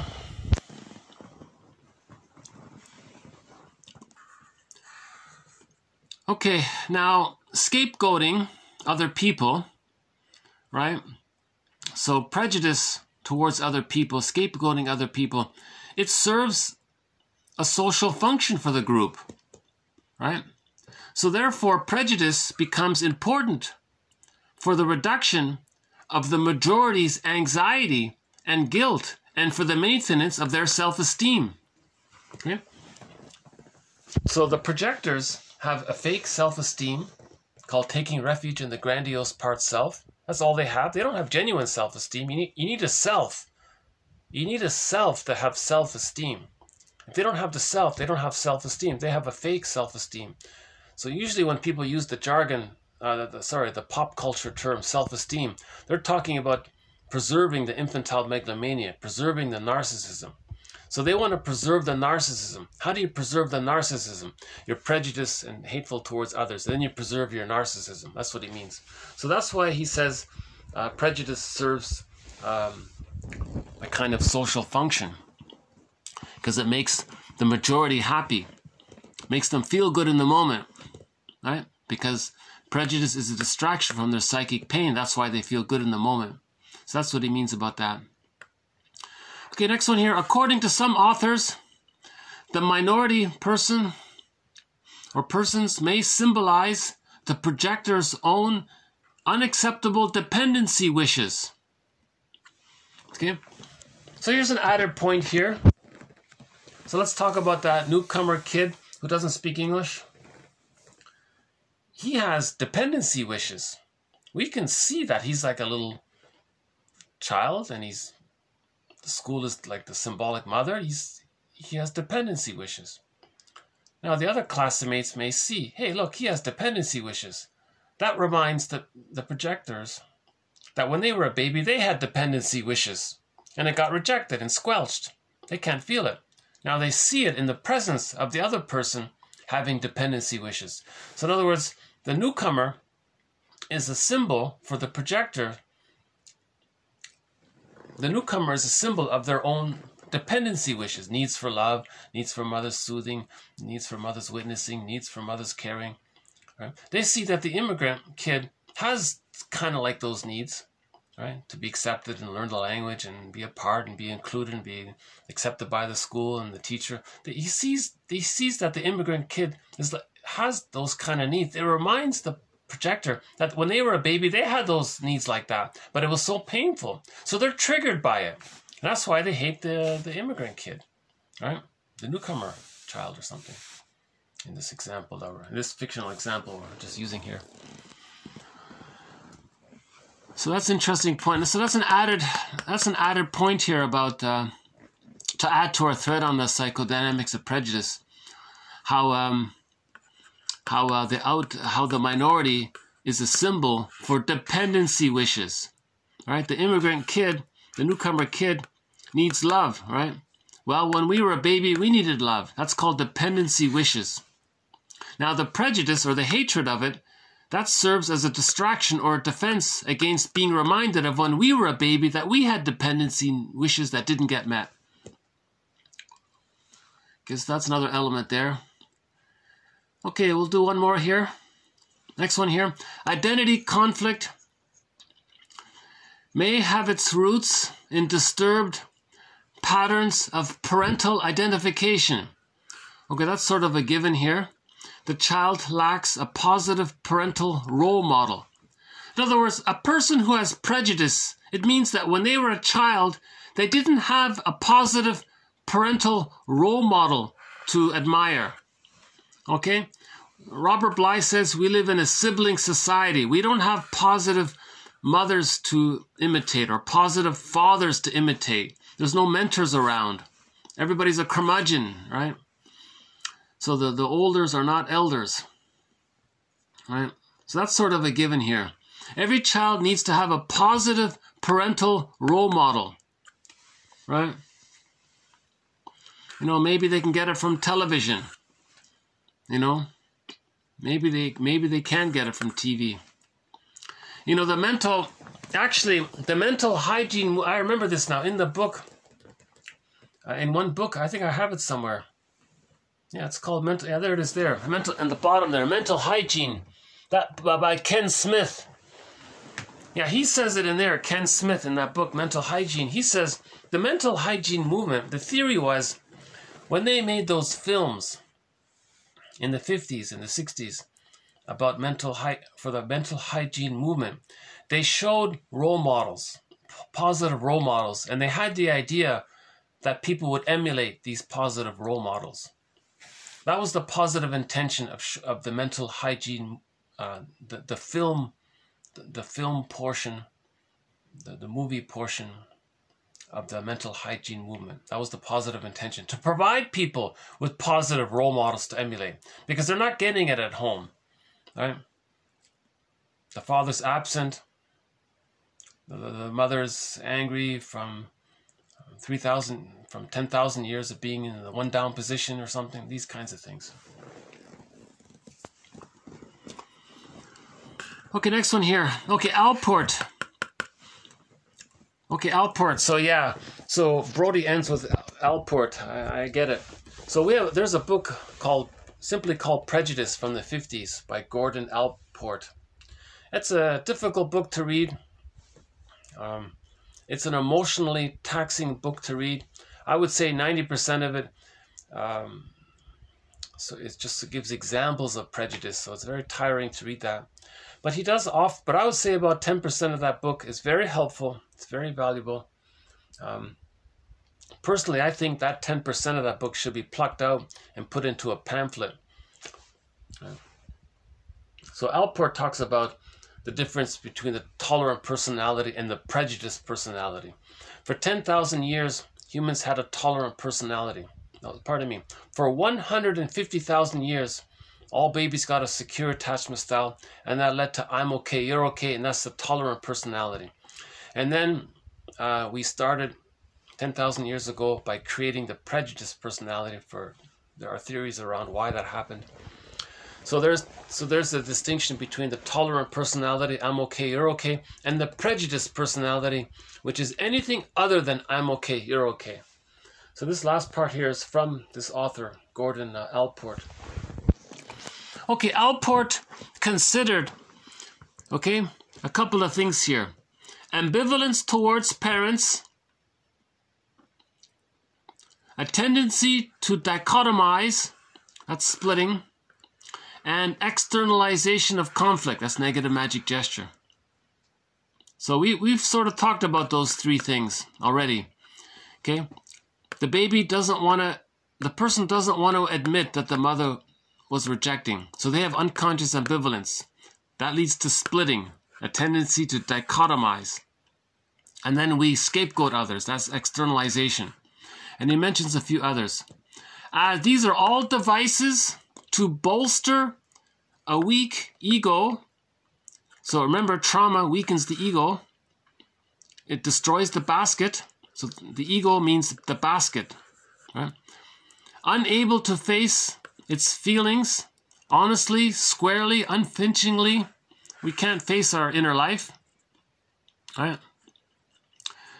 Okay, these three, for example, and others, they are the earmarks of a personality in whom prejudice is functionally important. It's functionally important. Prejudice is functional for the trauma, for those with the prejudiced personality. So for those with the prejudiced personality, prejudice is a function. It's a function for them. It makes them function. They can function. They can only function if they hate. It's like a leg on the stool. That's what he means there. So we have to understand some of this. That's why reason doesn't work with people with the prejudiced personality. They may superficially, mockingly agree with you, cynically, to placate you, but they don't sincerely feel it, or they can't. They gotta go on. The idea is to go on. Every person is called to go on the second journey. Okay, it's called adult development. Chinnan is a specialist in adult development. Roger Gould is they're specialists in adult development. Adult development means we go on the second journey. It's called the midlife audit, the midlife examination period. Sometimes there's a midlife crisis related to it that facilitates entry into it. There doesn't have to be a midlife crisis to it. All that there may be is what's called existential anxiety, where a person at midlife says, something's missing. That's it. Once a person says to themselves, I think, is this it to life? Is that all there is? I feel like something's missing. Something's off. Something's wrong. What is this? Maybe they're not satisfied at work or not satisfied in their marriage, or something's off. That's it. That's the entry point, okay, into the labyrinth. Then now they have the thread. They follow that feeling that something's off. They follow the thread. Now they have to be discerning. Then they're going to face difficult things. The Minotaur.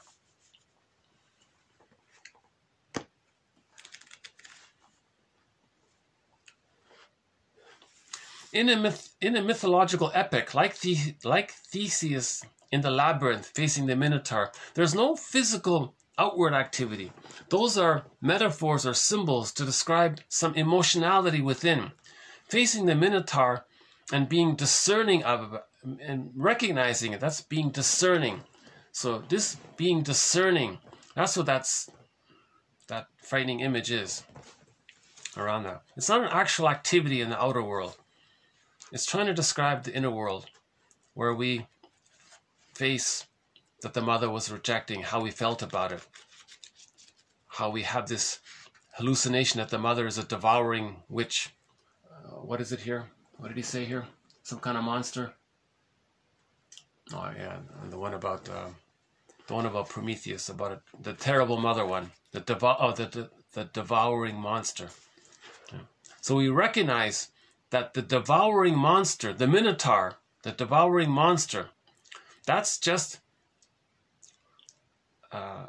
a way to describe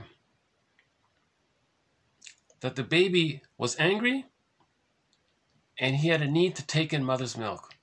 But through condensation, primary process thinking, and displacement, he thinks in his unconscious, he has in his unconscious this Minotaur, meaning this false conclusion that the mother wants to devour him.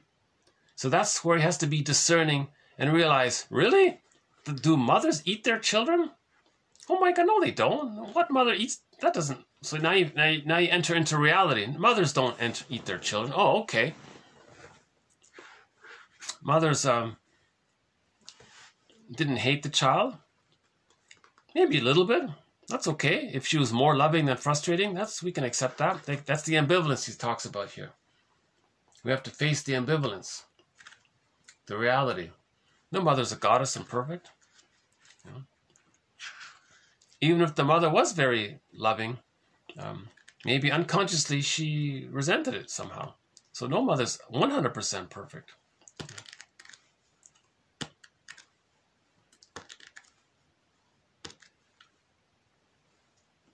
Yeah, this topic is always a little...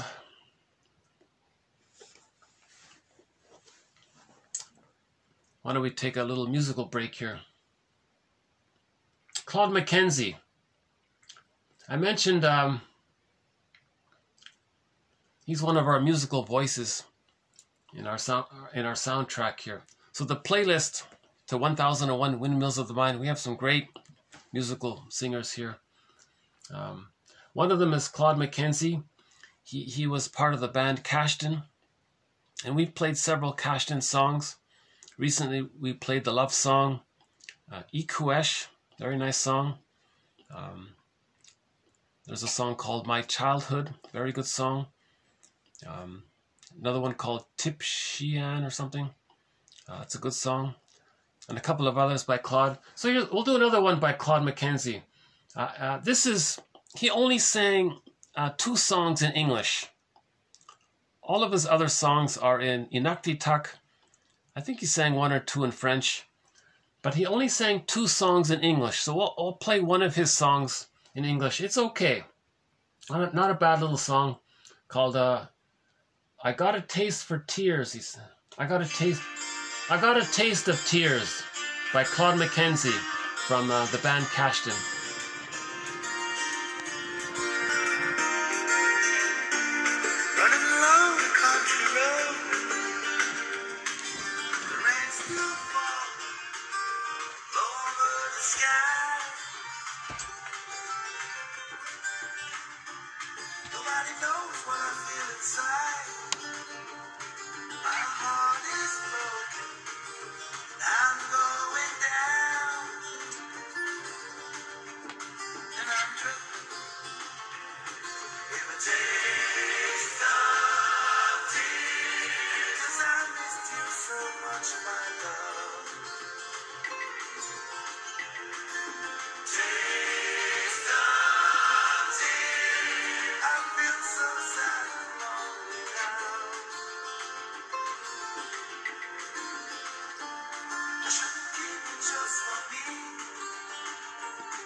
Taste of tears. I wonder if people realize that tears are salty. So we need...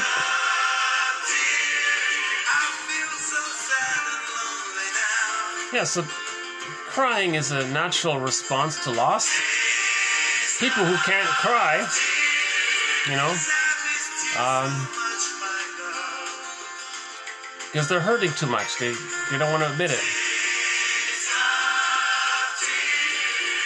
When you accept, when you talk about the lost person, both sides, and you accept both sides, then you can cry when you talk both sides of the person.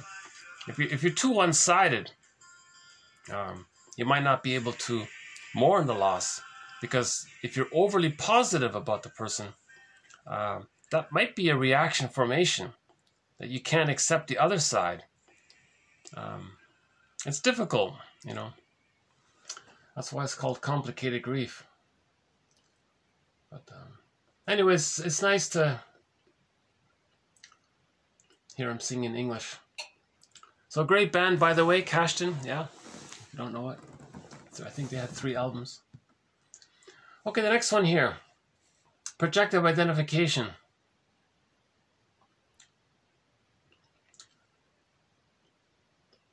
I've explained this one several times already in past videos, so maybe I'll just keep this one brief. Okay, projective identification. Okay, a very important concept here.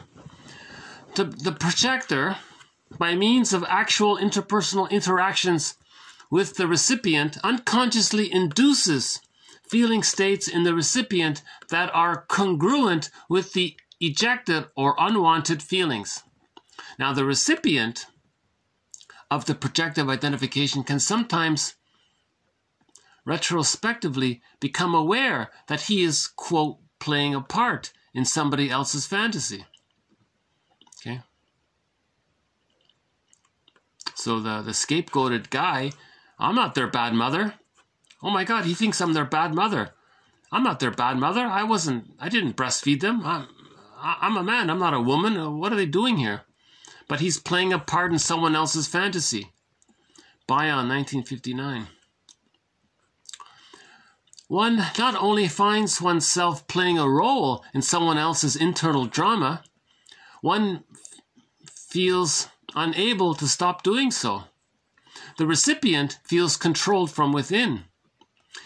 If he is able to contain the induced feelings without simply dumping them back onto the projector, in theory, a shift in the relationship between the projector and the recipient can occur that leads to a psychological growth. The theory is the, quote, processing of a projective identification by the recipient. Okay? So if the minority person can handle all of the anger, right? If they can process it, it's not simply a matter of returning modified psychological contents. So the indigenous person says, calm down, everything's okay. Right? Like the breast would say to the baby, everything's okay. Rather, it is a matter of altering the intersubjective mode of containment generated by the interacting pair, thus generating a new way of experiencing the old psychological contents.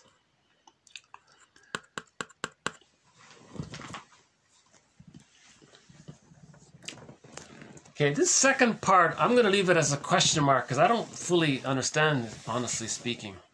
How can so let's pick the indigenous person. How can the indigenous person receive the anger of the non-indigenous people, let's say?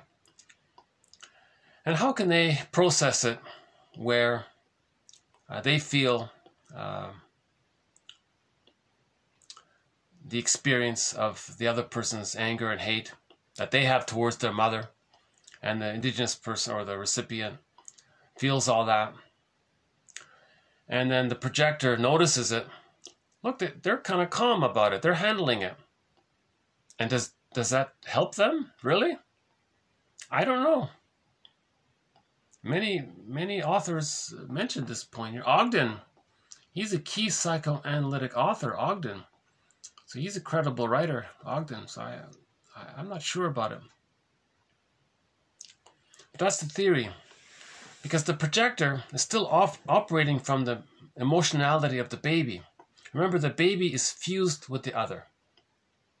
The breast. The baby and the breast are one, so to speak. The baby doesn't, meaning it's called undifferentiation. The baby doesn't understand that the breast is sort of a separate person belonging to a woman, a mother. So if he's angry, the idea is that the breast would be angry, but the mother connected to the breast would feel it, and because she's a giantess and so powerful, she can soothe it. Now the baby feels soothed. So the mother is the regulator of the baby's emotions. The mother is the regulator of the baby's emotions. Now the child has that experience. He can then regulate his own emotions later on. It's called emotional regulation. That's the theory. Now imagine this dynamic with adults, physical adults. So a person sees a minority person, they're angry at them. Can they do that? What the mother was emotionally regulate for them, and they feel that they can now emotionally regulate for themselves? Maybe to some degree, I don't know. But it's too much to expect that. No adult in the present can be the breast mother for the person. So I think it's very minimal. I don't really think it works, personally. But that's maybe they describe this as a teaching point about how the mother regulates the baby's emotions.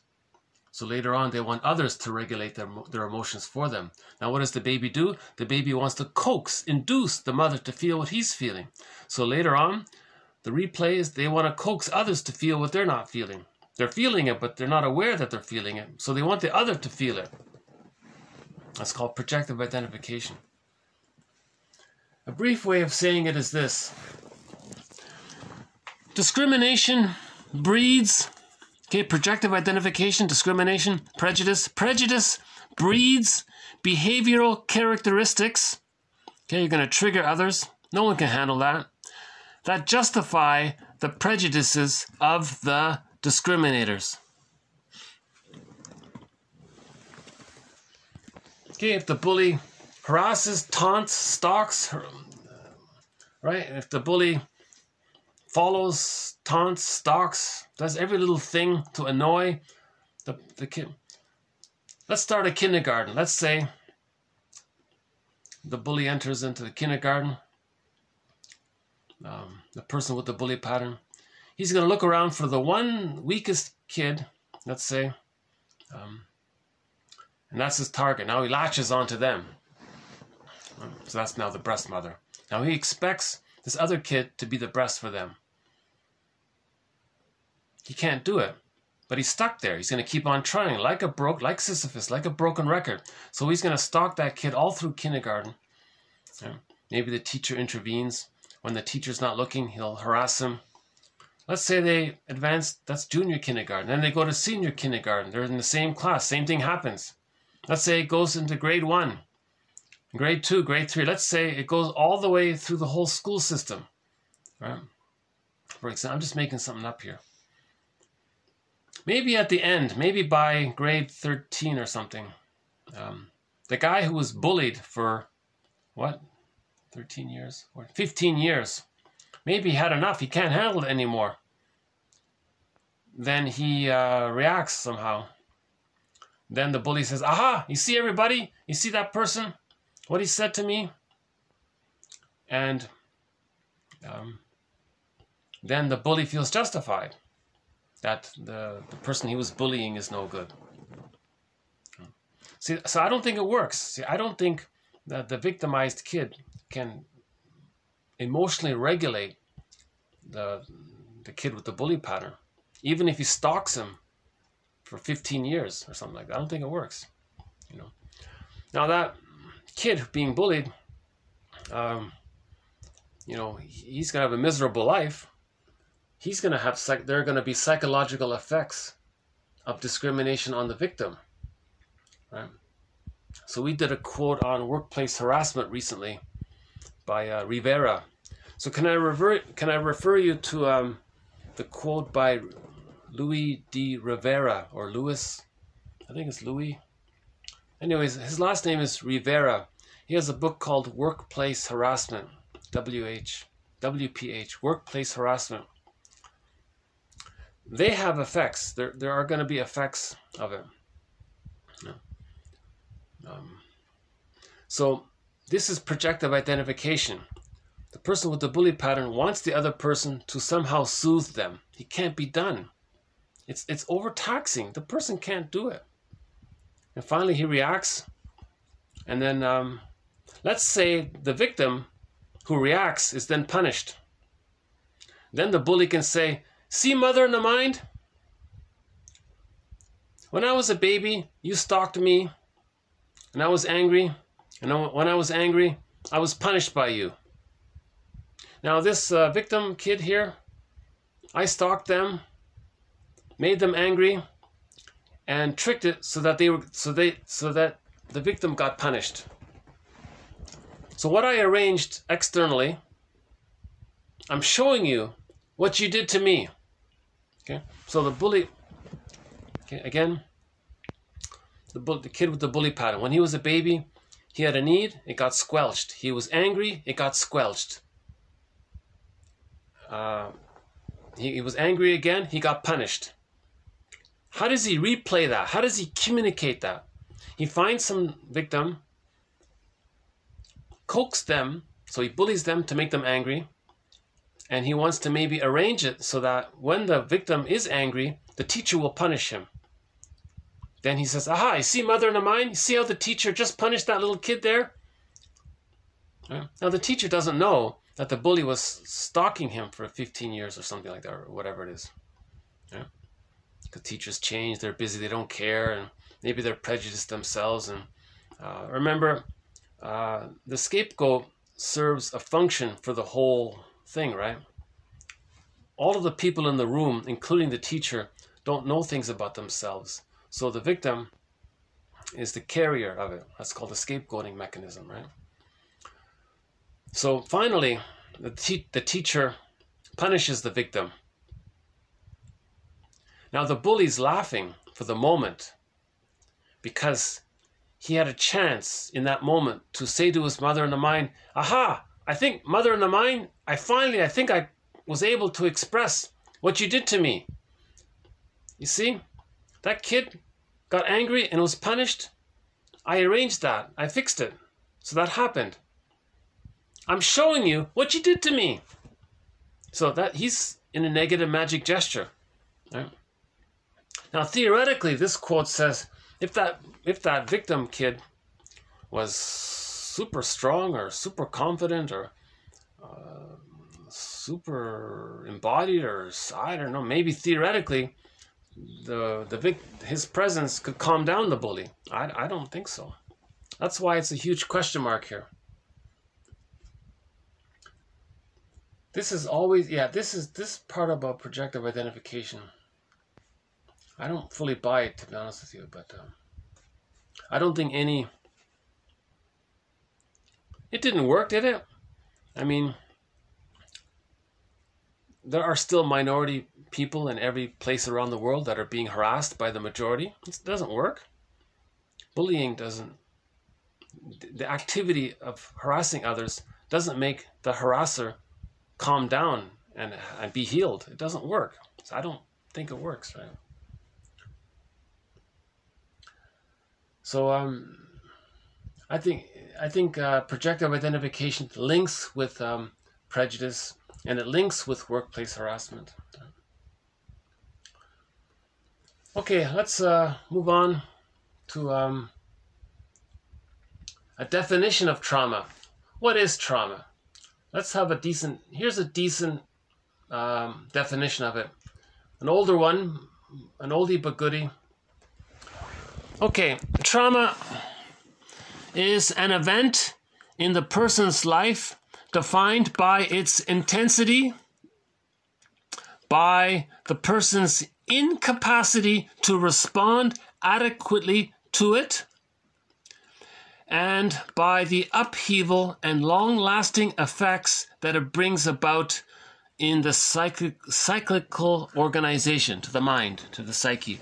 In economic terms, the trauma is characterized by an influx of excitations that is excessive by the standard of the person's tolerance and capacity to master such excitation and work on them themselves. Trauma has been shown to interfere with declarative memory, okay, the hippocampus, but not procedural memory, okay, the amygdala, the unconscious. Trauma has been shown to disturb consciousness, but not unconsciousness, okay? High activity within the amygdala, unconsciousness, inhibits storage and synthesis of conscious memory within the hippocampus, while at the same time facilitating storage of memory linked to the trauma. So that's two good quotes. I think those are two good quotes to our thread on what trauma is. Okay, it's too much too soon. The baby can't handle it. There may be flight in the mind. How does the baby escape when there's no escape? He can't flight. He can't protect himself. No vocal skills, no motor skills. What does he do? There might be flight in the mind. Then he's stuck there. The amygdala records it. The hippocampus can't record it because trauma, it's all about flight or flight, and he's frozen there. That can lead to the prejudice personality, arrested development. Right? And then if there's a shock trauma, that can lead to the PTSD. Now there's what's called relational trauma and developmental trauma, or cumulative trauma. It builds up slowly over time. Then at midlife, the person has PTSD because of delayed onset of trauma. So developmental trauma may not show PTSD right away. It appears later on. The curmudgeon has PTSD. All curmudgeons have PTSD. Very irritable, hyper irritable, stingy, very cranky, and they get angry at every little thing because they're hyper bonded to the negative mother. So much so that they've become her through identification with the aggressor. Now, why can't they just leave her? The baby needs mother's love to leave her. So he's waiting for it. He's not getting it. So he's in a catch-22.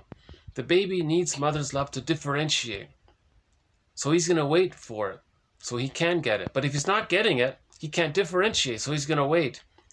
Now, at some point, he's going to identify with her. Now he's very fused. Now it's very complicated. He is her now. And he's waiting and waiting and waiting for his mother's love so he can leave her. Now the curmudgeon is still waiting. That's why he's so angry.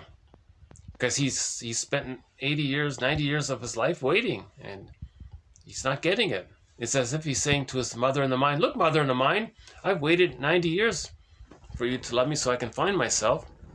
I'm just like you. I mirror you. I behave just like you. I'm showing you every day what you did to me. I'm expressing my anger at you. I'm waiting for you to change your ways so you can love me so I can leave you. And it doesn't work. And he's angry. So every little thing in the environment can trigger him easily because the mother is the psychic, because of the fusion. He disperses his mind psychically out. Everything around him is his mother. Every little thing can trigger him.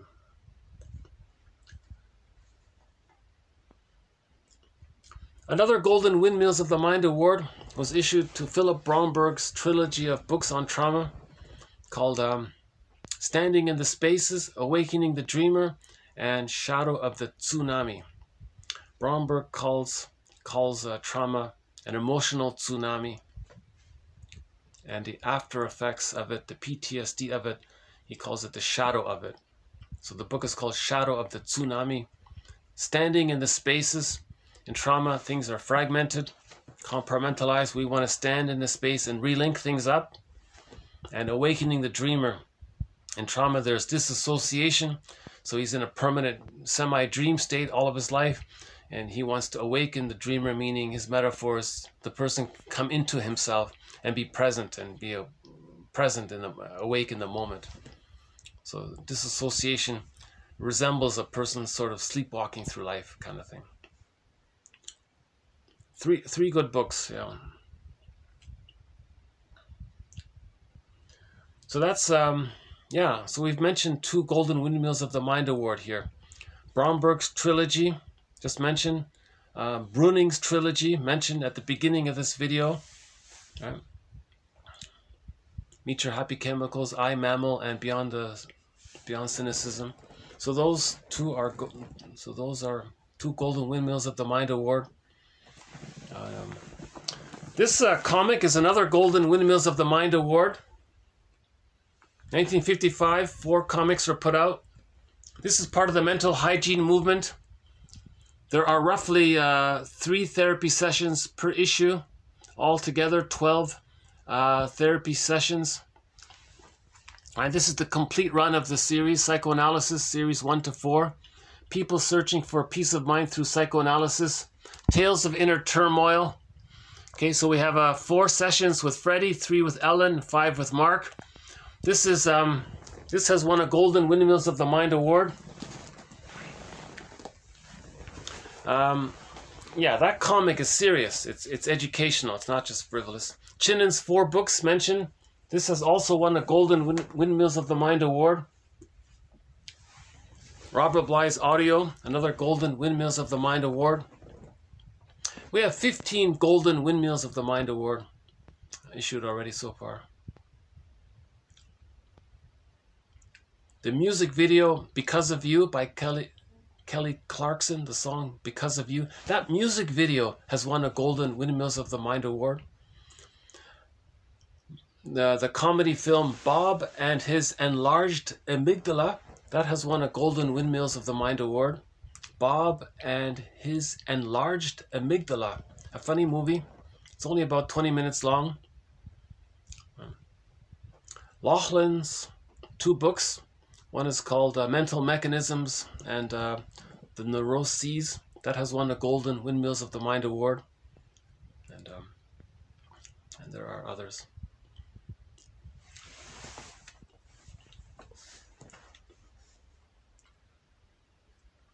Yeah, Emily Dickinson. So we read that poem by Emily Dickinson. There is a pain so utter, it swallows substance up, then covers the abyss with trance, so memory can step around across upon it as one within a swoon goes safely, where a conscious open eye would bring him back into himself. See, that poem describes trauma, right? This Emily Dickinson poem, There is a pain so utter. This describes trauma. There is a pain so utter, it swallows substance up. You can't feel. Then you're disassociated. You're in this trance. It covers the abyss, the unconscious, the labyrinth. So memory can avoid it. Your conscious memory can avoid it. And you're like in a swoon going safely through life. But an open eye, consciousness, would drop you into yourself, bone by bone, she says. It's a very good little poem. The word poet derives from the Greek poietes or something, meaning the maker. And yet, often the artist seems to uncover rather than make new entities. Right? So Emily Dickinson didn't make, she just discovered something. Yes, she made the poem, but she revealed something that was already there, right? So since we often respond so promptly to a work of art or a poem, we feel that the artist is simply pointing out what we already know. See this poem here, there's a pain. We know this already. We know this already, but we know it in an unclear or unverbalized way. The poet makes it verbal. See, the poet makes what we don't know. He wants us to know what we don't know. Right? We know it. It's the known unknown. Let's make the known unknown known.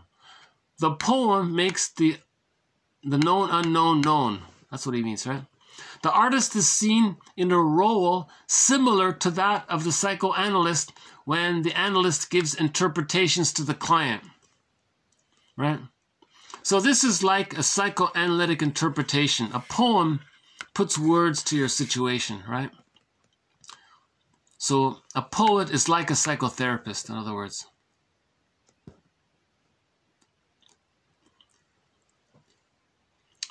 Okay, one more here from E.E. Cummings. The artist is no other than he who unlearns what he has learned in order to know himself. Okay, the artist, the person, is no other than he or she who unlearns what they have learned in order to know themselves.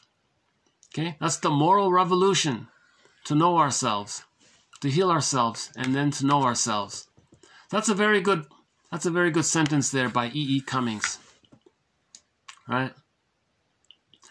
The artist is no other than he who unlearns. Okay, we want to unpick the threads of a traumatic script.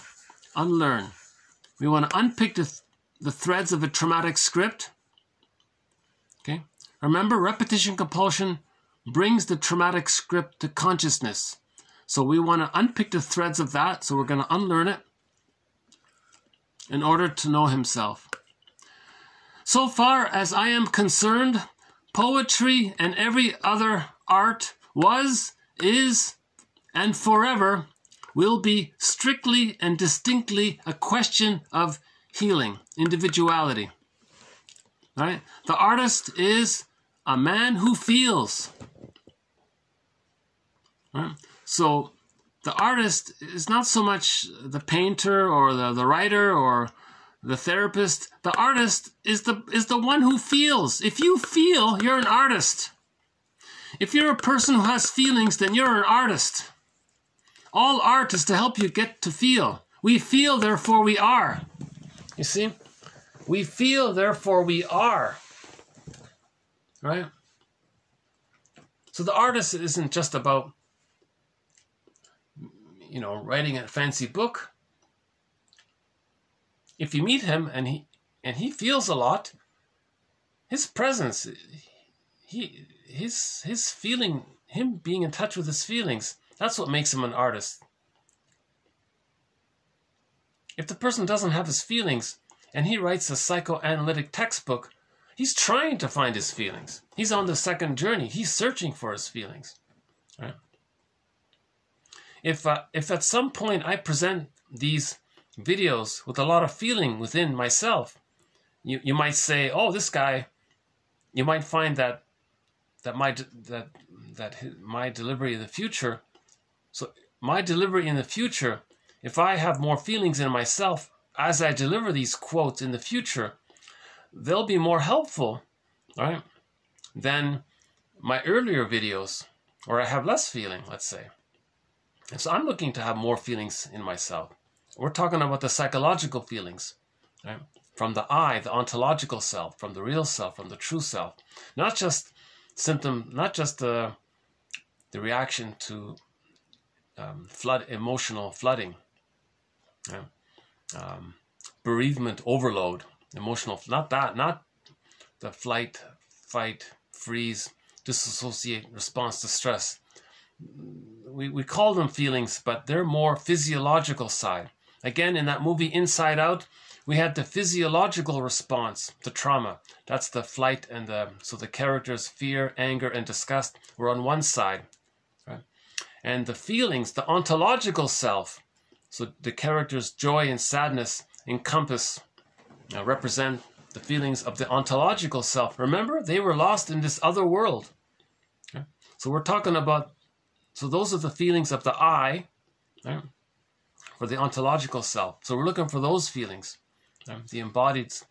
the pleasure, the interest, the joy, the affection, the kindness, the more the warmth, the aliveness, it's peaceful, it's serene, it's more, you know, a kitten purrs, you know, it hums, you know, it's more. Okay, we'll let Mr. Frankel here have the last word. Okay, we don't have any quotes from him, but since he's a very popular author, I thought I'd include one here. He says, the aim of therapy is to make the neurotic person accept responsibility for his symptoms. Okay, fair enough.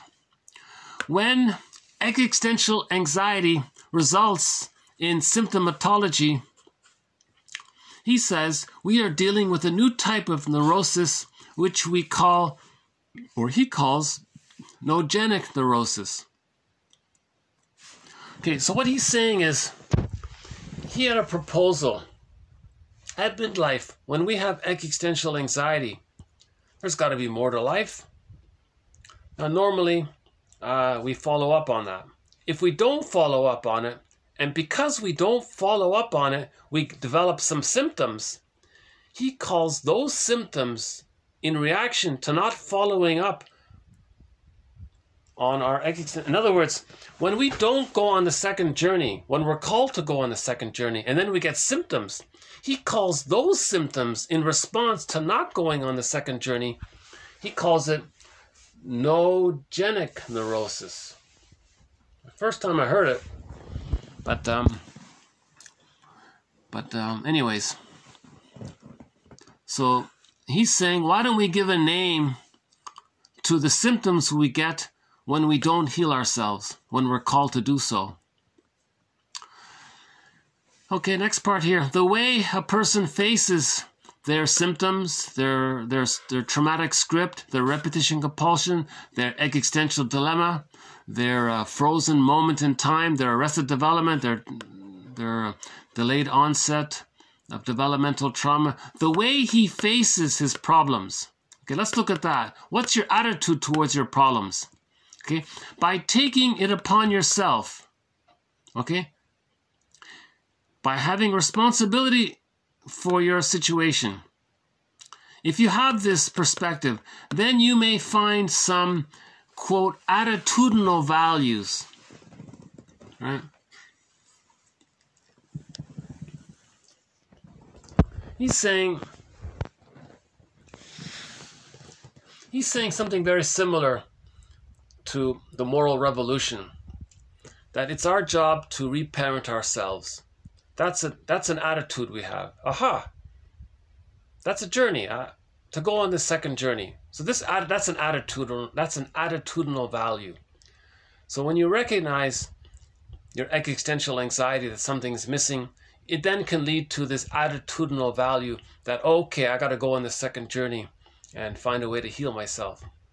Yeah, that's what he means. Taste of tears.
I certainly got a taste of anxiety during this video.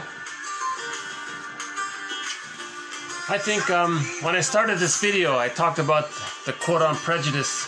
I think that brought up some unconscious anxiety in me. But if my anxiety is distracting, then by all means, you know, focus on the material, focus on the message of the quotes. Please don't let my anxious delivery take away from the value of the quotes. These quotes, I think they're some of the best quotes out there in the psychoanalytic perspective. Ogden, you know, Areti's on a stamp. Silvano Arieti, he's on a stamp in Italy. Right? So these are excellent quotes. Laponche and Pontalis, they wrote the best dictionary of psychoanalysis called the Language of Psychoanalysis. That's one of the best, that's probably still the best, 1966, The Language of Psychoanalysis by Laponche and Pontalis. Brody, that's an excellent quote from Brody. Ogden, Frontal, E.E. Cummings. We've got excellent quotes from very strong authors. So please, folks, my sentiment is that the value is by these excellent quotes by these very thoughtful authors who have done a lot of personal exploration themselves, you know. So the quotes, I think, these are 1001 Windmills of the Mind. We now have over 1960 excellent, strong quotes in this perspective, you know. We have a lot of other quotes that I would call honorable mentions on the Twitter page, but the best of those quotes make up 1001 Windmills of the Mind. So from a pool of over 5,000 quotes, we now have almost 2,000 quotes that represent the best quotes. Yeah.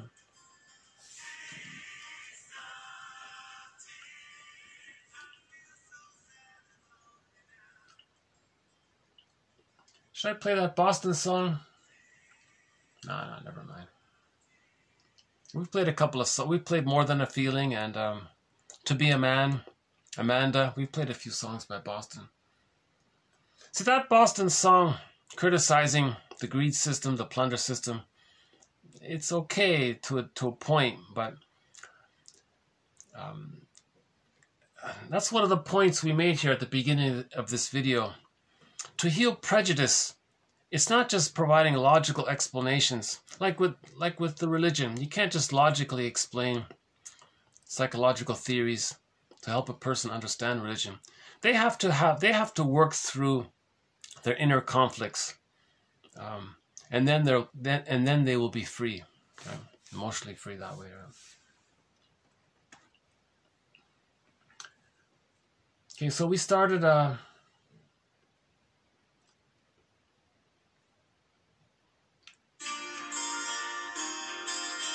Okay, so we started with a lengthy quote about projection.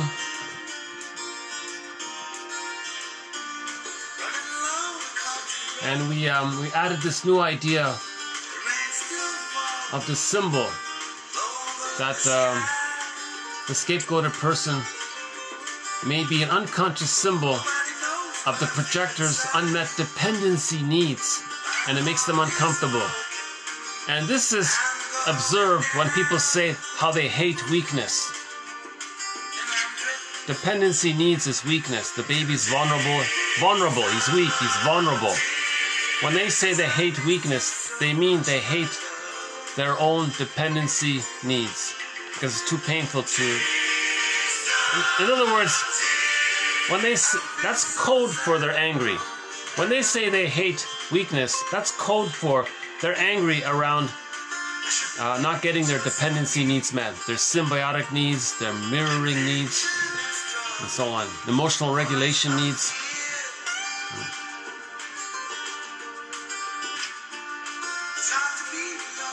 Projective identification, 2 on trauma, 1 on the poet, 1 by E.E. Cummings, and 1 by Frontal.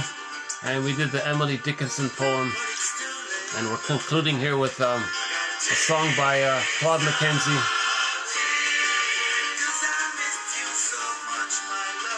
sort of a slightly melancholic, slightly upbeat, this song is sort of mixed, right? It's partly upbeat, but it's partly melancholic or sad as well, right?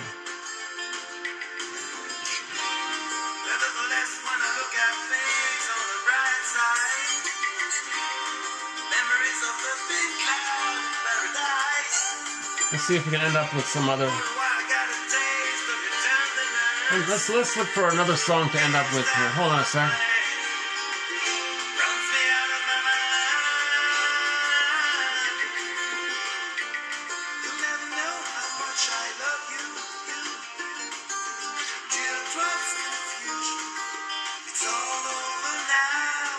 A lot of good songs here.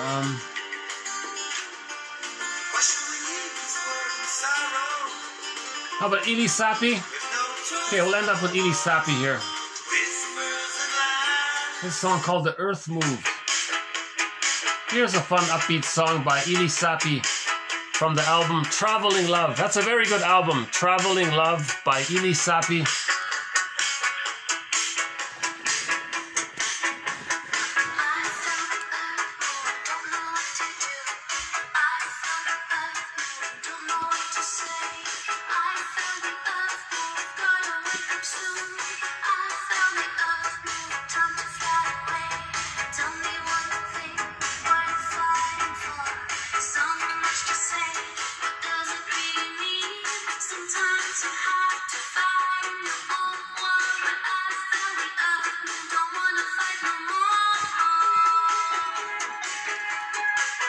Let's just take a peek on the west side here, how it looks.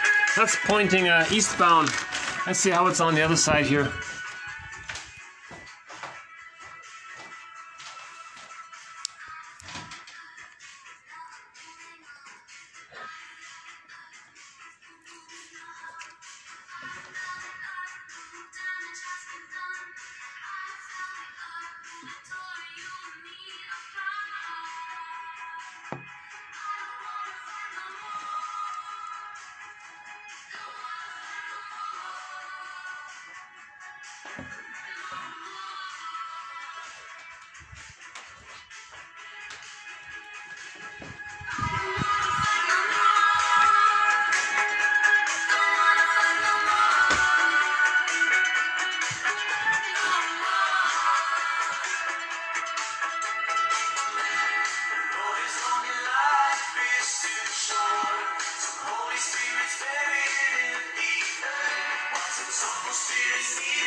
The road is long and life is short.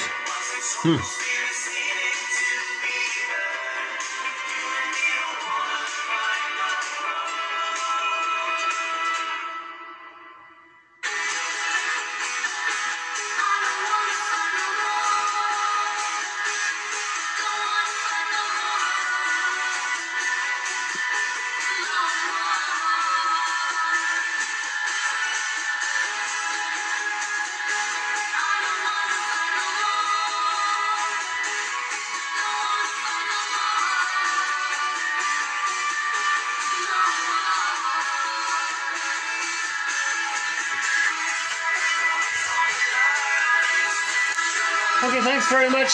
This has been TQ 1978 to 1985. I hope they've been helpful.